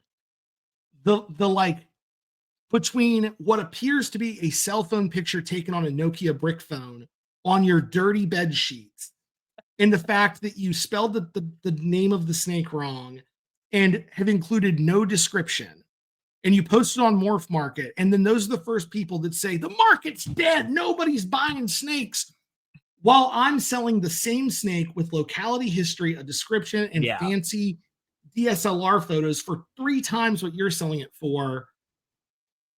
That matters. Like, people in today's, when I go to buy a snake, and I've bought plenty of snakes from old timers that clearly don't have an iPhone, 15 or whatever, and they're not posting great pictures. But when you talk to them, like, they give you good descriptions. I've inquired about snakes before from Morph Market that on the surface appeared to be something that was like unique or something that I would be interested in. And 3 days later, I get a 2-sentence answer to the 3 questions I asked. And it's like, no wonder you think it's the market's, it's not the market though. I don't think, homie. Like, I think it's the fact that you are not putting the effort into selling your snakes. The way I look at it is, I produced this and I'm proud of this thing that I've made. So I'm going to let that shine through my everything from the description to the title to the photograph to everything, because I'm proud of this. Yeah. And I think that and that used to be a lot more common than it is now. If you look back at old fauna classifieds threads from 2010, 2006, 2004. Oh, people would type up a little essay on those forums. Yeah, they typed up a whole J.R. Tolkien novel about the milk snake they're selling for $25. Yeah, but we don't get that anymore. We get no description and some picture that looks like it came out of Time magazine in 1914, and it's like you don't even know what you're looking at. And I think that that's the problem, is that the big thing when you're selling, especially locality animals, is anybody can slap any county name that they want on an ad. Yeah. But if you're not telling the story, you're not going to sell them. And you're not going to have people that care buying them, which is my biggest thing. I want people that care to buy them, because I want them to then breed them and continue the line. Because a lot of these animals that we're talking about tonight were almost completely gone, because during the ball python boom, before the big colubrid resurgence in 2016, a lot of these pure milk snake localities disappeared, and there was only very, very few people, Aaron Bayer, Cole Grover, Jeff Hardwick, Shannon Brown, that kept them and were able to get, I would say 75 or 80% of my South American collection is from Aaron Bayer and Jeff Hardwick and Cole Grover, because those folks did the hard work that, I'm trying to make all of them proud of, making sure that those lines are here so that someday, people that listen to this interview in 40 years, maybe, if the internet's still a thing, who knows? I hope people are still listening. That would be cool. Right? they get to say, oh, okay, like, you know, I have some history. I have like these animals are still there and I can hear about what they were saying about them in 2024. Right. Because a lot of them we lost them because they were so cheap and so devalued. They all kind of got rolled into the Honduran morphs, and now it's like there is no such thing as, a splotched Nelson's milk. They all started with Sinaloans, but now Okay. everyone has splotched Nelsoni or clown Nelsoni or whatever, the aberrant ones. I was able to find someone in Germany that had animals from Bob Applegate's original line of pure Sinaloans that were the splotched gene, and I was able to get them over here, and like that's something that was all but gone Right. without a very few people doing a lot of hard work. And I guess that's like the hard part about like pushing this stuff out to the masses is you want people to understand the importance of keeping it locality, keeping it pure, and kind of working toward the same goal of preserving those animals for the future. Gotcha. Yeah. No, I'm with you. And then following up from promotion, is there any chance, because I promote the hell out of it here, is there any chance we're going to see you at 2025 Colubrid Fest? I will be at 2025 Colubrid Fest. I was supposed to speak at the one this year about problem feeders. Shoot. Oh, okay. My wife is in grad school currently for fisheries biology, Okay. and has had a fantastic year of being in the field 3 to 4 days a week, plus taking classes and everything else. And Colubrid Fest just didn't work out this year. I had to tell Zach, Gotcha. like, I'm not going to make it. But I am 100% planning on making it next year, bringing a bunch of stuff. I'd like to give a talk. I'd like to, be as involved as I can be. Yeah. I was even like having conversations with Zach and Mickey about potentially sponsoring the show, but it just did not work this year because of time constraints. But as of right now, yes, I am 100% planning on being there next year, and I'll be bringing stuff that's for sale, as well as I'd ideally like to bring a representative of each species to the show. Awesome. Yeah, no, that'll be super cool. So I'll be looking forward to that for sure.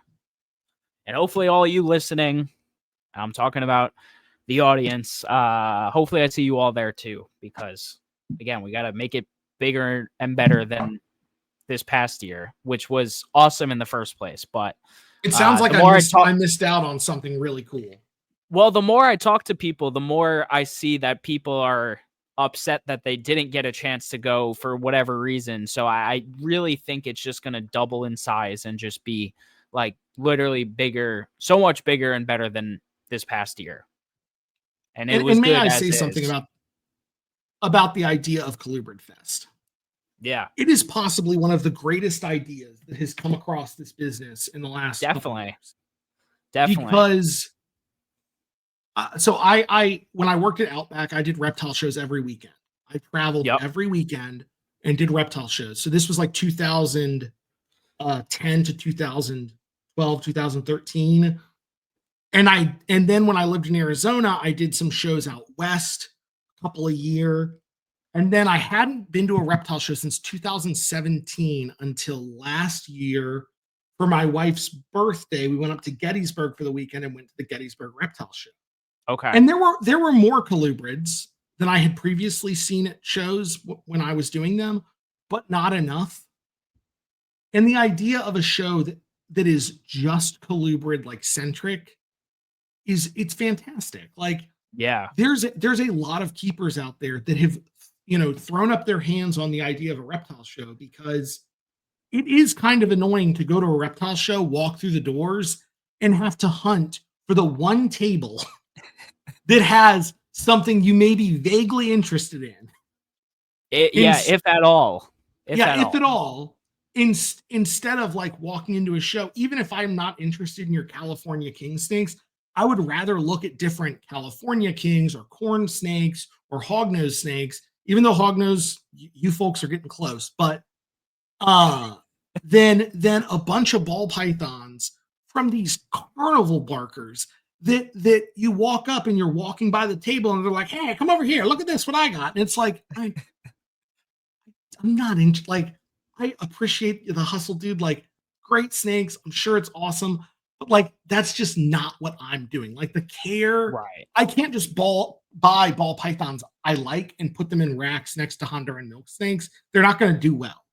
You know, like keeping colubrids and keeping ball pythons is almost like completely separate entities that, you know, unless you'd be surprised, actually. I keep a lot of my stuff fairly similar, and I have to say, I mean, I've been successful with breeding ball pythons. I think people make it not harder, but I think they put too much strain on like the amount of heat they need and all that stuff, a lot more than it needs to be.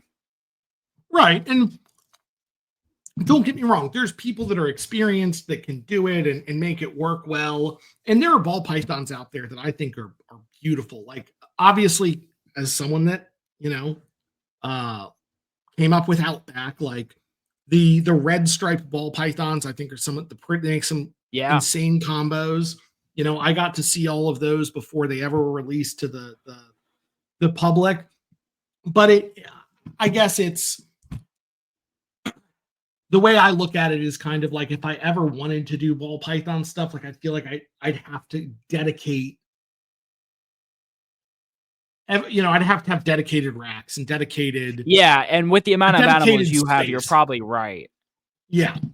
You know, with 300 adult milk snakes, like I'm not going to be, you know, throwing a pair of whatever ball pythons just in the middle there when I keep my racks at 80 to 82. Right. But I think that Colubrid Fest, from what I heard this year from Kayla and Zach and Clint and other folks that were there, like they accomplished their goal. They had a good show.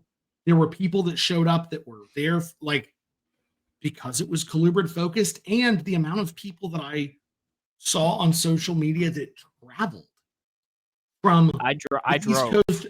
Yeah, from the East Coast. I mean, you're in Florida, right? Yeah. And you drove to Indiana for a show. Yep. That doesn't happen outside of NARBCs. Like, I think we can agree on that. I think, you know, me and John had some of the farthest drives, and I think his was slightly farther because of where he's at in Texas. But yeah, I mean, yeah, he's down around like the like south of Houston, I think. So like it was about the same. And I mean, you don't get that kind of travel to most reptile shows, especially a first year reptile show. There's something special there, and I think that it could be something that expands to multiple states, maybe 2 or 3 times a year. That would be very popular. Yeah. No, it was great, and I hope it continues to have the impact it does. And from what I could tell, I really think it will. Well, I'll be there next year, and you know, I'm looking forward to meeting you there, and hopefully, people definitely listening to this can swing by and see some cool milk snakes. Definitely. All right. Before we get into the wrap up questions, I do want to have you highlight some field herping before we get into that, because I know you've mentioned it's a big part of you know, how you got into all of this in general. And you've mentioned you herped all over the place, but at the very least, there's one thing I want to know, and then you could go on whatever kind of tangent you want. What's the coolest thing that you've found? What's the coolest animal? Like one moment specific. What is it? So there's a lot. I'm trying to think. I think Zach and Clint asked me the same thing in their episode. And then last week, my wife, who is taking a class right now for her master's degree on environmental like media, asked me the same question in a podcast I did with her. I'll say this. I lived in Arizona for 3 years in Tucson. Yeah. Herping Arizona in general was a rush. And because there's so much there, I was looking, I'll use this one. I was looking for the thorn scrub hooknose snake, which is really uncommon, one of the rarer snakes in Arizona. Okay. And the Latin name for them is Gylopian quadrangulaire. And I was cruising all night. It was 4th of July night. I was cruising all night, hadn't seen one. Pulled off the road where people find them. There's one road where people really find them, which is right on the Mexican border. To stop at a gas station and to get, of course, a Baconator from Wendy's and fill up my gas tank. And in the dust on the back of my car, I wrote Gylopian or bust. Okay. Filled up my tank, and my first pass, I passed this little thing on the road, and I was like, what was that? And backed up, and it was a thorn scrub hooknose crossing the road. And so there I was in the middle of the road, screaming and hollering like a banshee by myself over this snake that I had found, with Gylopian or bust written on my windshield, which is really funny because on my phone, there's a picture at like 11:35 of the back of my car where it says that. And then at like 12:01 a.m., it's a picture of the snake in my hand. And nice.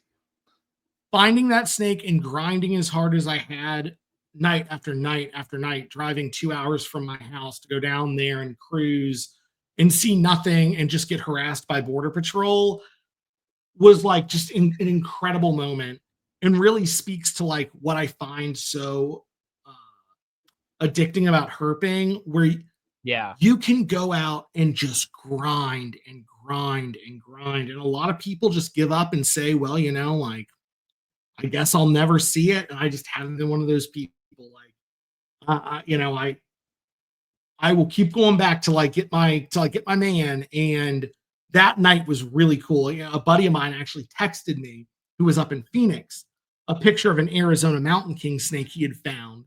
And he was like, he said something like, because both species are red, white, and black. They're both like, you know, milk snake kind of colored. And he texted me like, check this out. This is pretty great or whatever. And I sent him a picture back of the thorn scrub hooknose and said something like, what do you think about this? And he was like, no way. He was like all like freaking out that I had found one. But yeah, it was just like it was a really cool experience that has stuck with me, of like the, you know, when it comes to herping, especially looking for some of those rarer species, like it's not always going to work. You have to put in the time, but I promise people it's worth it. It's always worth. The harder you work and the harder you look, the more worth it is when you finally get your target. Yeah, definitely. All right. Awesome. Yeah, so getting into some of the wrap-up questions I have here. I ask everyone all of these, but what's a big motivator for what keeps you going with reptiles? Obviously, like you kind of mentioned, there's a bunch of people who are doom and gloom about the hobby and whatever, and clearly it doesn't seem like that's stopping you much if you're selling most stuff without it going to morph market. But like, what is it really that keeps you so motivated and passionate about these snakes, and specifically the group you work with? I think what keeps me going is, if you couldn't tell from this podcast, I'm a storyteller. I like to talk. And I think what really has helped me find a niche within, you know, specifically locality species, locality Lampropeltis in particular, the milk snakes, is that I get to tell a story.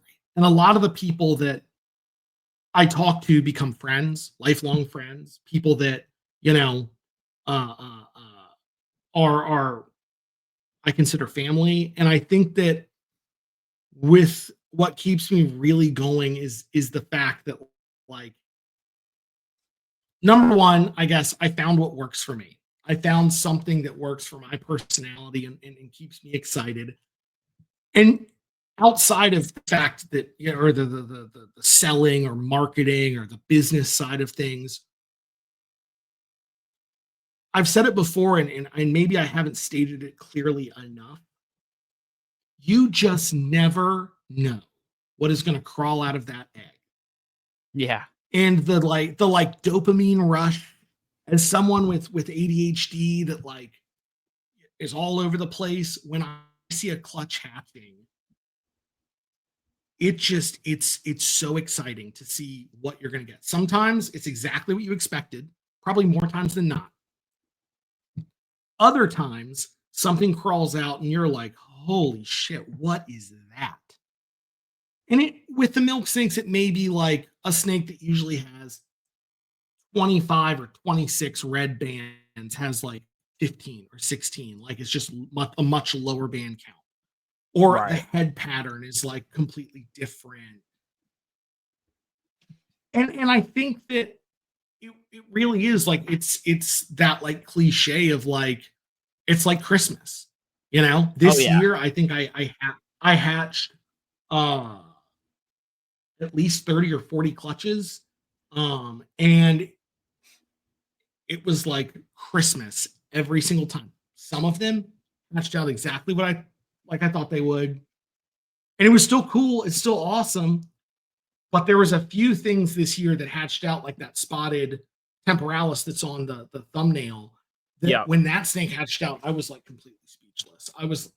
I knew that the mother had thrown a striped animal previously in like 2019 for the guy that previously had her.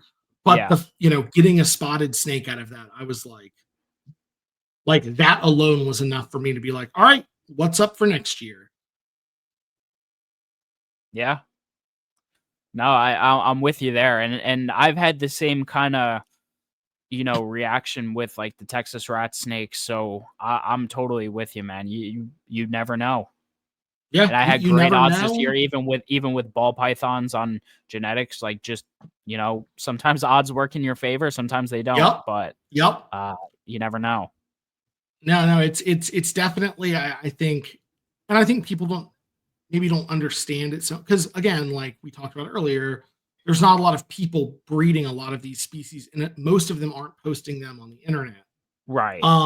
Because a lot of them operate like I do, mostly on a wait list. I'm on most of those wait lists myself. Um, and they hatch cool stuff. That there's a group called Triangulum on Facebook that Aaron Baer runs. It's a great group to join where there is a lot of people posting some of those rarer animals because it's a lot of older guys and you Yeah. know that's kind of where they go and they might hatch a few snakes a year that they're selling to the market and they'll just put like and then whatever the plain emoji so that Facebook doesn't ban them or whatever. But people aren't seeing that like within a lot of these, like the Yucatan milk snakes, the Blanchard's milk snakes, all of those originated from a patternless snake bred to a normal snake, which is essentially, from what I've been able to gather, the patternless gene is kind of like a pastel, all python or super pastel, with the with Okay. the with the heterozygous codominant being an aberrant snake. So you'll get a snake that's half patternless or a snake that has like weird bands and like looks all funky.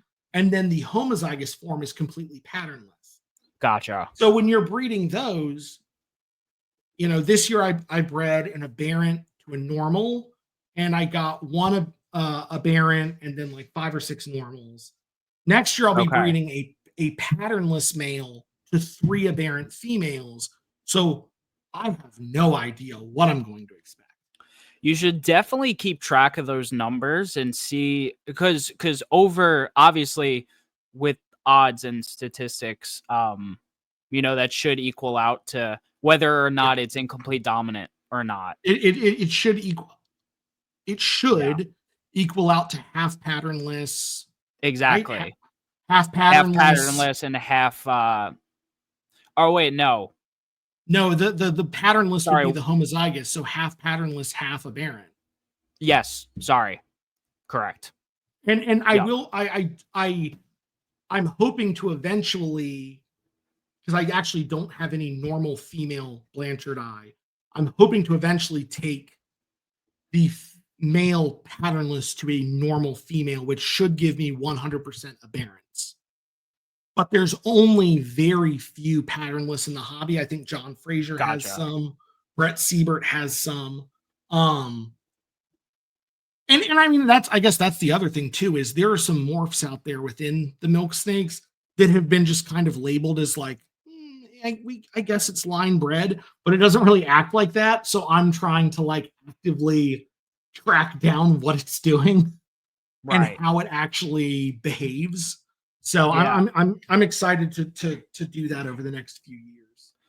Yeah, and it's weird, man. I feel like there's even like there's definitely when it comes to these animals, and this is just a tangent, there's definitely more going on genetically, obviously, than your simple incomplete dominance and recessives. There's a lot of other Oh stuff yeah. going on, and it like it would take actual scientists to do DNA work to figure this stuff out, and otherwise it's just purely from our own observation. So all we could do is record it for ourselves and make notes and see what could be replicated and stuff like that.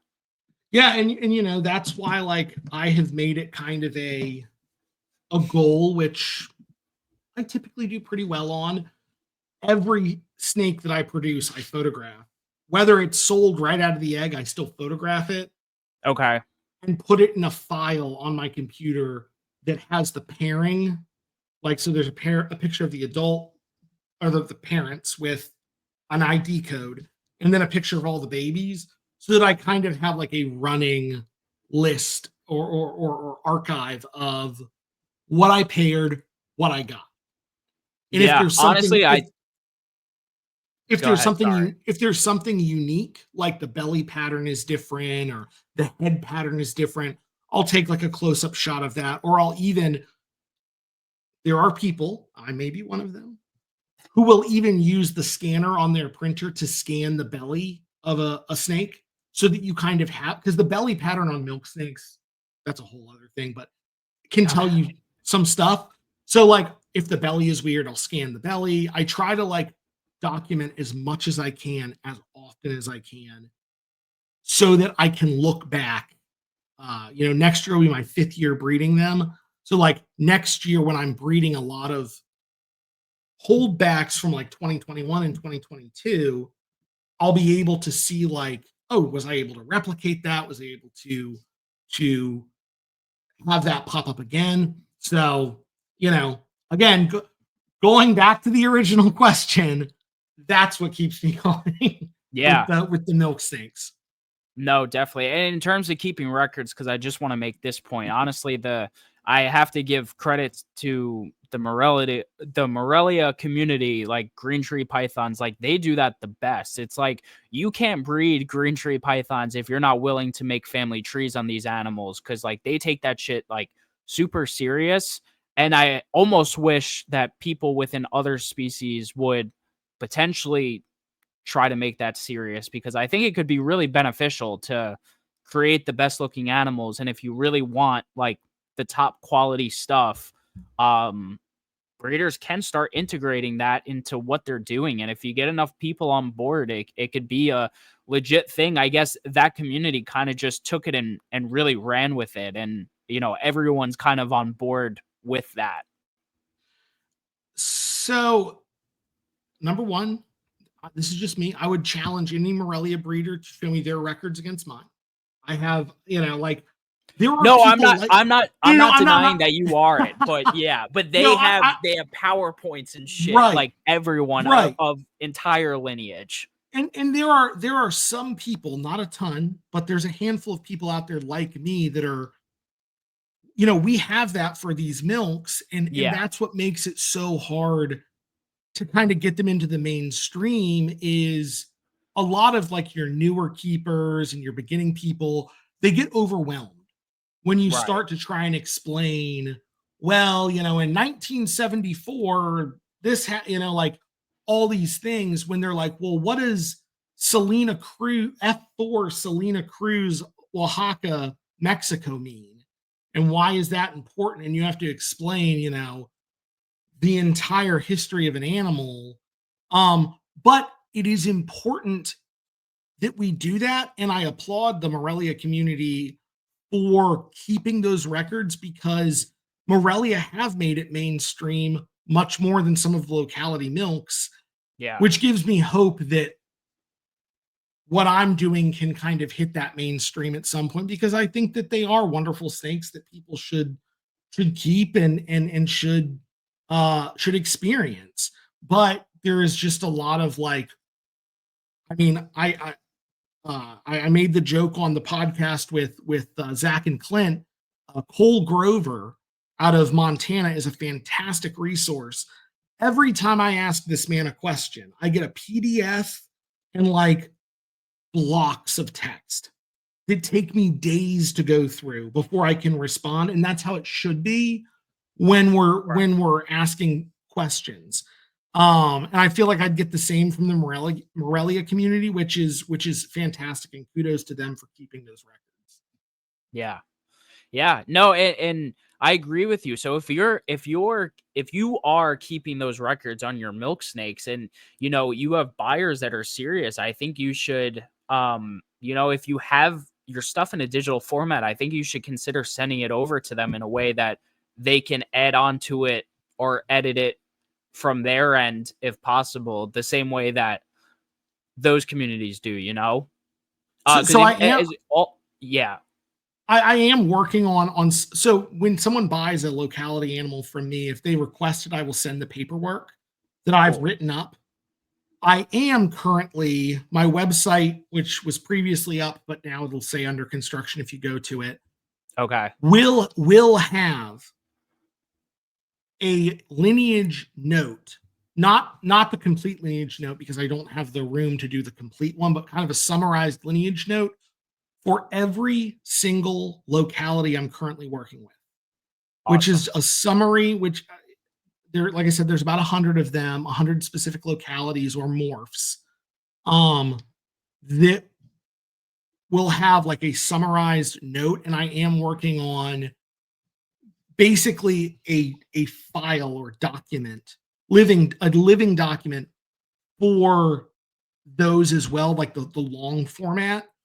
And some of those include import paperwork and photographs and like a whole litany of things, because I am hoping at some point when someone buys a snake from me, I can provide them with a link that they can click on that basically takes them to something that I'm continually updating as I get new information.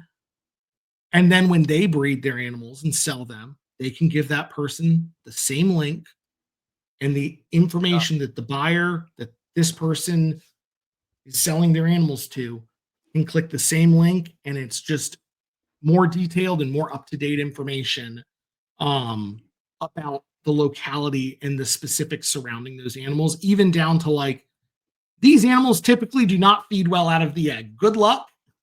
Or, this is the original FWS paperwork from Mexico in 1968. Like, all of that I'm hoping to include in the future. Awesome. For everybody that buys a snake from me. Yeah, that's super cool, man. I really like the thinking there. Yeah,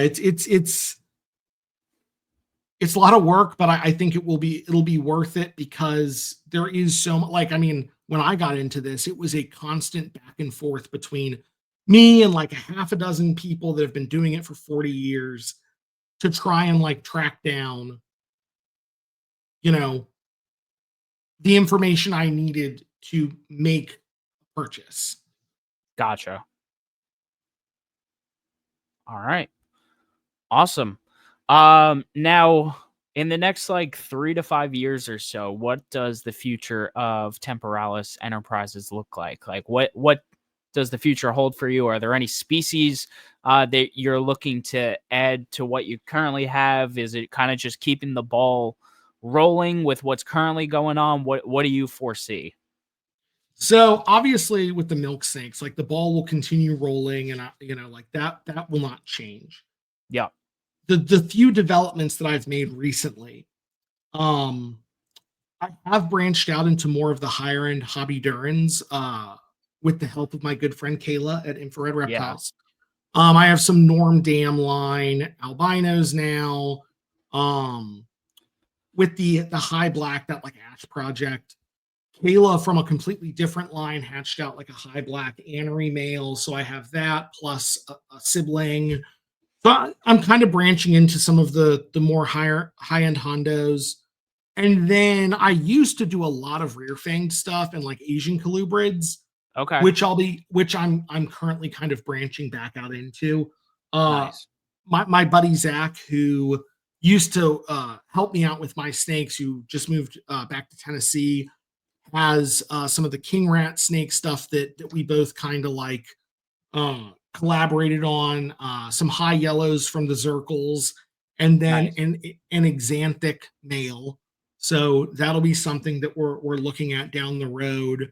And then realistically, I'm trying to get into like rhino rats, Yeah.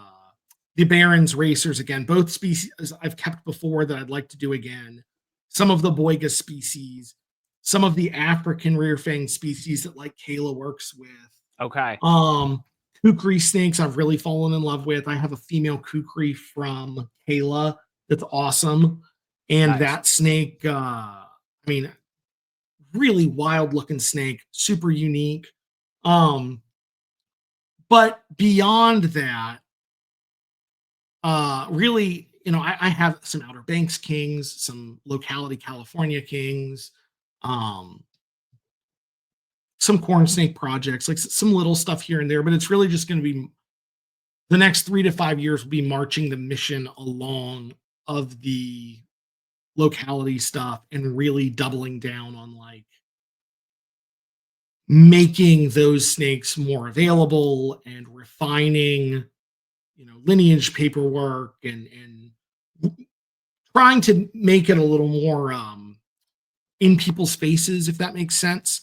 Yeah. So that people are getting exposed to them, not because I'm trying to sell them, which obviously is something I have to do, but because I think that the more people you put in front of them, the more people realize that they are something that's fantastic and amazing and really some of the best animals that we have available to us in this hobby. Yeah.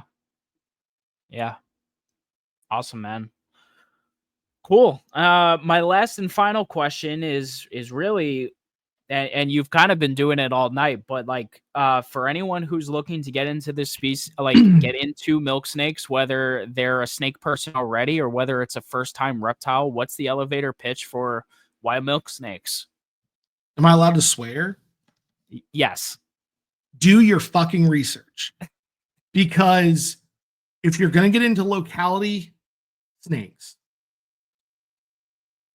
seeing someone post on Morph Market, whatever, Locality snake, and then you buy it, does not count. If you're going to get into Locality animals, you have to do your research. You Yeah. have to talk to that person and source those animals back, because the amount of people that come to me and say, "Oh, I bought this snake as this Locality from this person. What do you think it is?" Which I know what that question means. That question means I don't know what it is. Hopefully No, you it know what means it is. it means I'm questioning if it's true, and I want you to Right. Right. agree with me Yes. I and want give you me to. reassurance. Yeah. Yeah. And I think that's the trap people fall into is they Yeah. want to do Locality stuff. There are snakes that are marked as Locality on Morph Market right now. I won't name names, but I can tell you a lot of those animals I know the history of, and they're not pure. They are not Locality. They Yeah. are some sort of fucked up mutt that has been crossed with any number of other things. And when you buy those animals and you're trying to breed or market those animals, if you just want to pet, that's fine. But if you're trying to buy and market those animals, you will not get very far because the Right. people that are buying them are asking specific questions. Who produced the parents? Who produced the grandparents? What paperwork do you have on it? What lineage information do you have on it? And when you hit them with, oh, well, so and so produced the parents and that's it, I'm just moving on. Like, I don't have time, to waste for that, on that. And I think that that's like, you have to make sure you're buying from a good source. There are sources besides me, like I said, Aaron Bayer, Cole Grover, Jeff Hardwick, that are producing these animals. Adam Viator is another one. My friend Zach Davis is another one that has a lot of animals from me that are producing these animals in their purest form with all the information that will sell you something that is legit. But there's a lot more people out there that will tell you something is X when it's really Y. And that just makes everyone's life harder and will make you much more disappointed when you buy something that you think is this. I mean, I hate to use the word pedigree, but like this pedigreed animal. And then when you do the ancestry.com on it through your research, it's anything but. Right. Your example, because so many of these species have been crossed into everything else out there. Jalisco milks are a great example. Most of them have either been crossed into Nelson's milks or Ruthven's kings, with very few exceptions. Gotcha. There's a few of us, though, that are keeping the real deal. And that's what you have to, if you're going to make that jump and you're really dedicated and passionate about everything I've talked about tonight and maintaining that history, make sure you do your research, make sure you go to the right sources. And there's not a lot of places on the internet to get the information, but if you Google it and put the right terms in the search bar, you will find some pretty great detailed histories out there on them. And if you're even more dedicated, there's some old books that are still floating around, like Williams' book from the 80s and 90s. There's two different versions that are invaluable. I think the Williams Milk Snake book I read cover to cover at least 3 or 4 times a year. Awesome. Hell yeah, man. All right. Well, this was fantastic. Almost 2 hours and 15 minutes. One of the your longest one? No, there were a few early on. Jason Hood and Stephen Cush have the longest episodes, and I think Stephen beat out Jason by like literally seconds. It's kind of funny. It's like, yeah. But no, you're up there for sure. If you have me back again, I'll give you a Joe Rogan length episode. Just get me going and I'll go. All right, man. Sounds good. No, but thank you so much. One, I'll have your Instagram. I'll have your Instagram in the description. So anyone looking to go follow David, definitely please go check out his social media. We scrolled through it earlier if you're watching the video version of this. And I'll make sure you send me the link to your website. I'll put that in the description as well. Even if it's not up and running yet, maybe someone will stumble upon it and they'll click on it eventually. And I should have it going by the time this airs on December 1st. Oh, okay, perfect. There'll be stuff under construction, but I'm hoping to get it up by December 1st. And then I'm going to be posting kind of updates on my Instagram and Facebook, TikTok, all that stuff as I put new locality articles on the site. Awesome. All right, cool. What do you have to say to anyone who watches or listens to this at a later date? Obviously, no one's here right now except us, but anyone who's watching. I would say, I've definitely covered a lot of content in this couple hour adventure. If you have more questions, ask, because I think too often people feel like, as reptile breeders, especially with like the people that bitch and moan about, they're asking for more pictures and blah, blah, blah. I am happy to engage with anyone at any time. Sometimes it takes me longer than other times. If you hit me up in July when I have several hundred babies, it might take me a couple weeks to get back to you. If you hit me up right now where I just have, 2 racks of holdbacks and a rack of stuff that's still for sale or hasn't shipped yet, I'm happy to correspond with anyone. I like to answer questions. I like to be available for people and try to be a resource. So if you're listening to this on December 1st or on, 3 years from now, God willing, I'll still be doing it. If you have questions, please ask. I am more than happy to engage with people and hear the questions you have or anything you have to say. Or if you're out there listening to it and are working with cool stuff, send me pictures of that too, because I love to see it. Awesome. Hell yeah, man. Well, that about does it. So for everyone listening, thank you so much for listening to this week's episode of the Colubrid Corruption Podcast. As always, make sure you hit that like on today's podcast. Make sure you hit subscribe. Working on all that, getting those subscribers up. Share this out to a friend who likes colubrids, especially one who likes milk snakes. Definitely send it out to them. Make sure to leave a 5-star review on the audio podcast platforms. Go check out Show Me Reptiles and the Show Me Marketplace. The link to that is in the description. Also, make sure you go check out the Meteoric Serpents Patreon, where you can support me. In fact, they're actually going to get this episode early, like a whole week early, because it's pre-recorded and because I can. So they're going to get this pretty much ASAP. So if you want to be a part of that and you want to support this show and helping to make it better, I appreciate you. But that is it for tonight, guys. This was episode number 47 of the Colubrid Corruption Podcast with David Deem of Temporalis Enterprises. I hope you all have a fantastic rest of your night or whenever you're listening to this, and I'll catch you on the next one. Peace.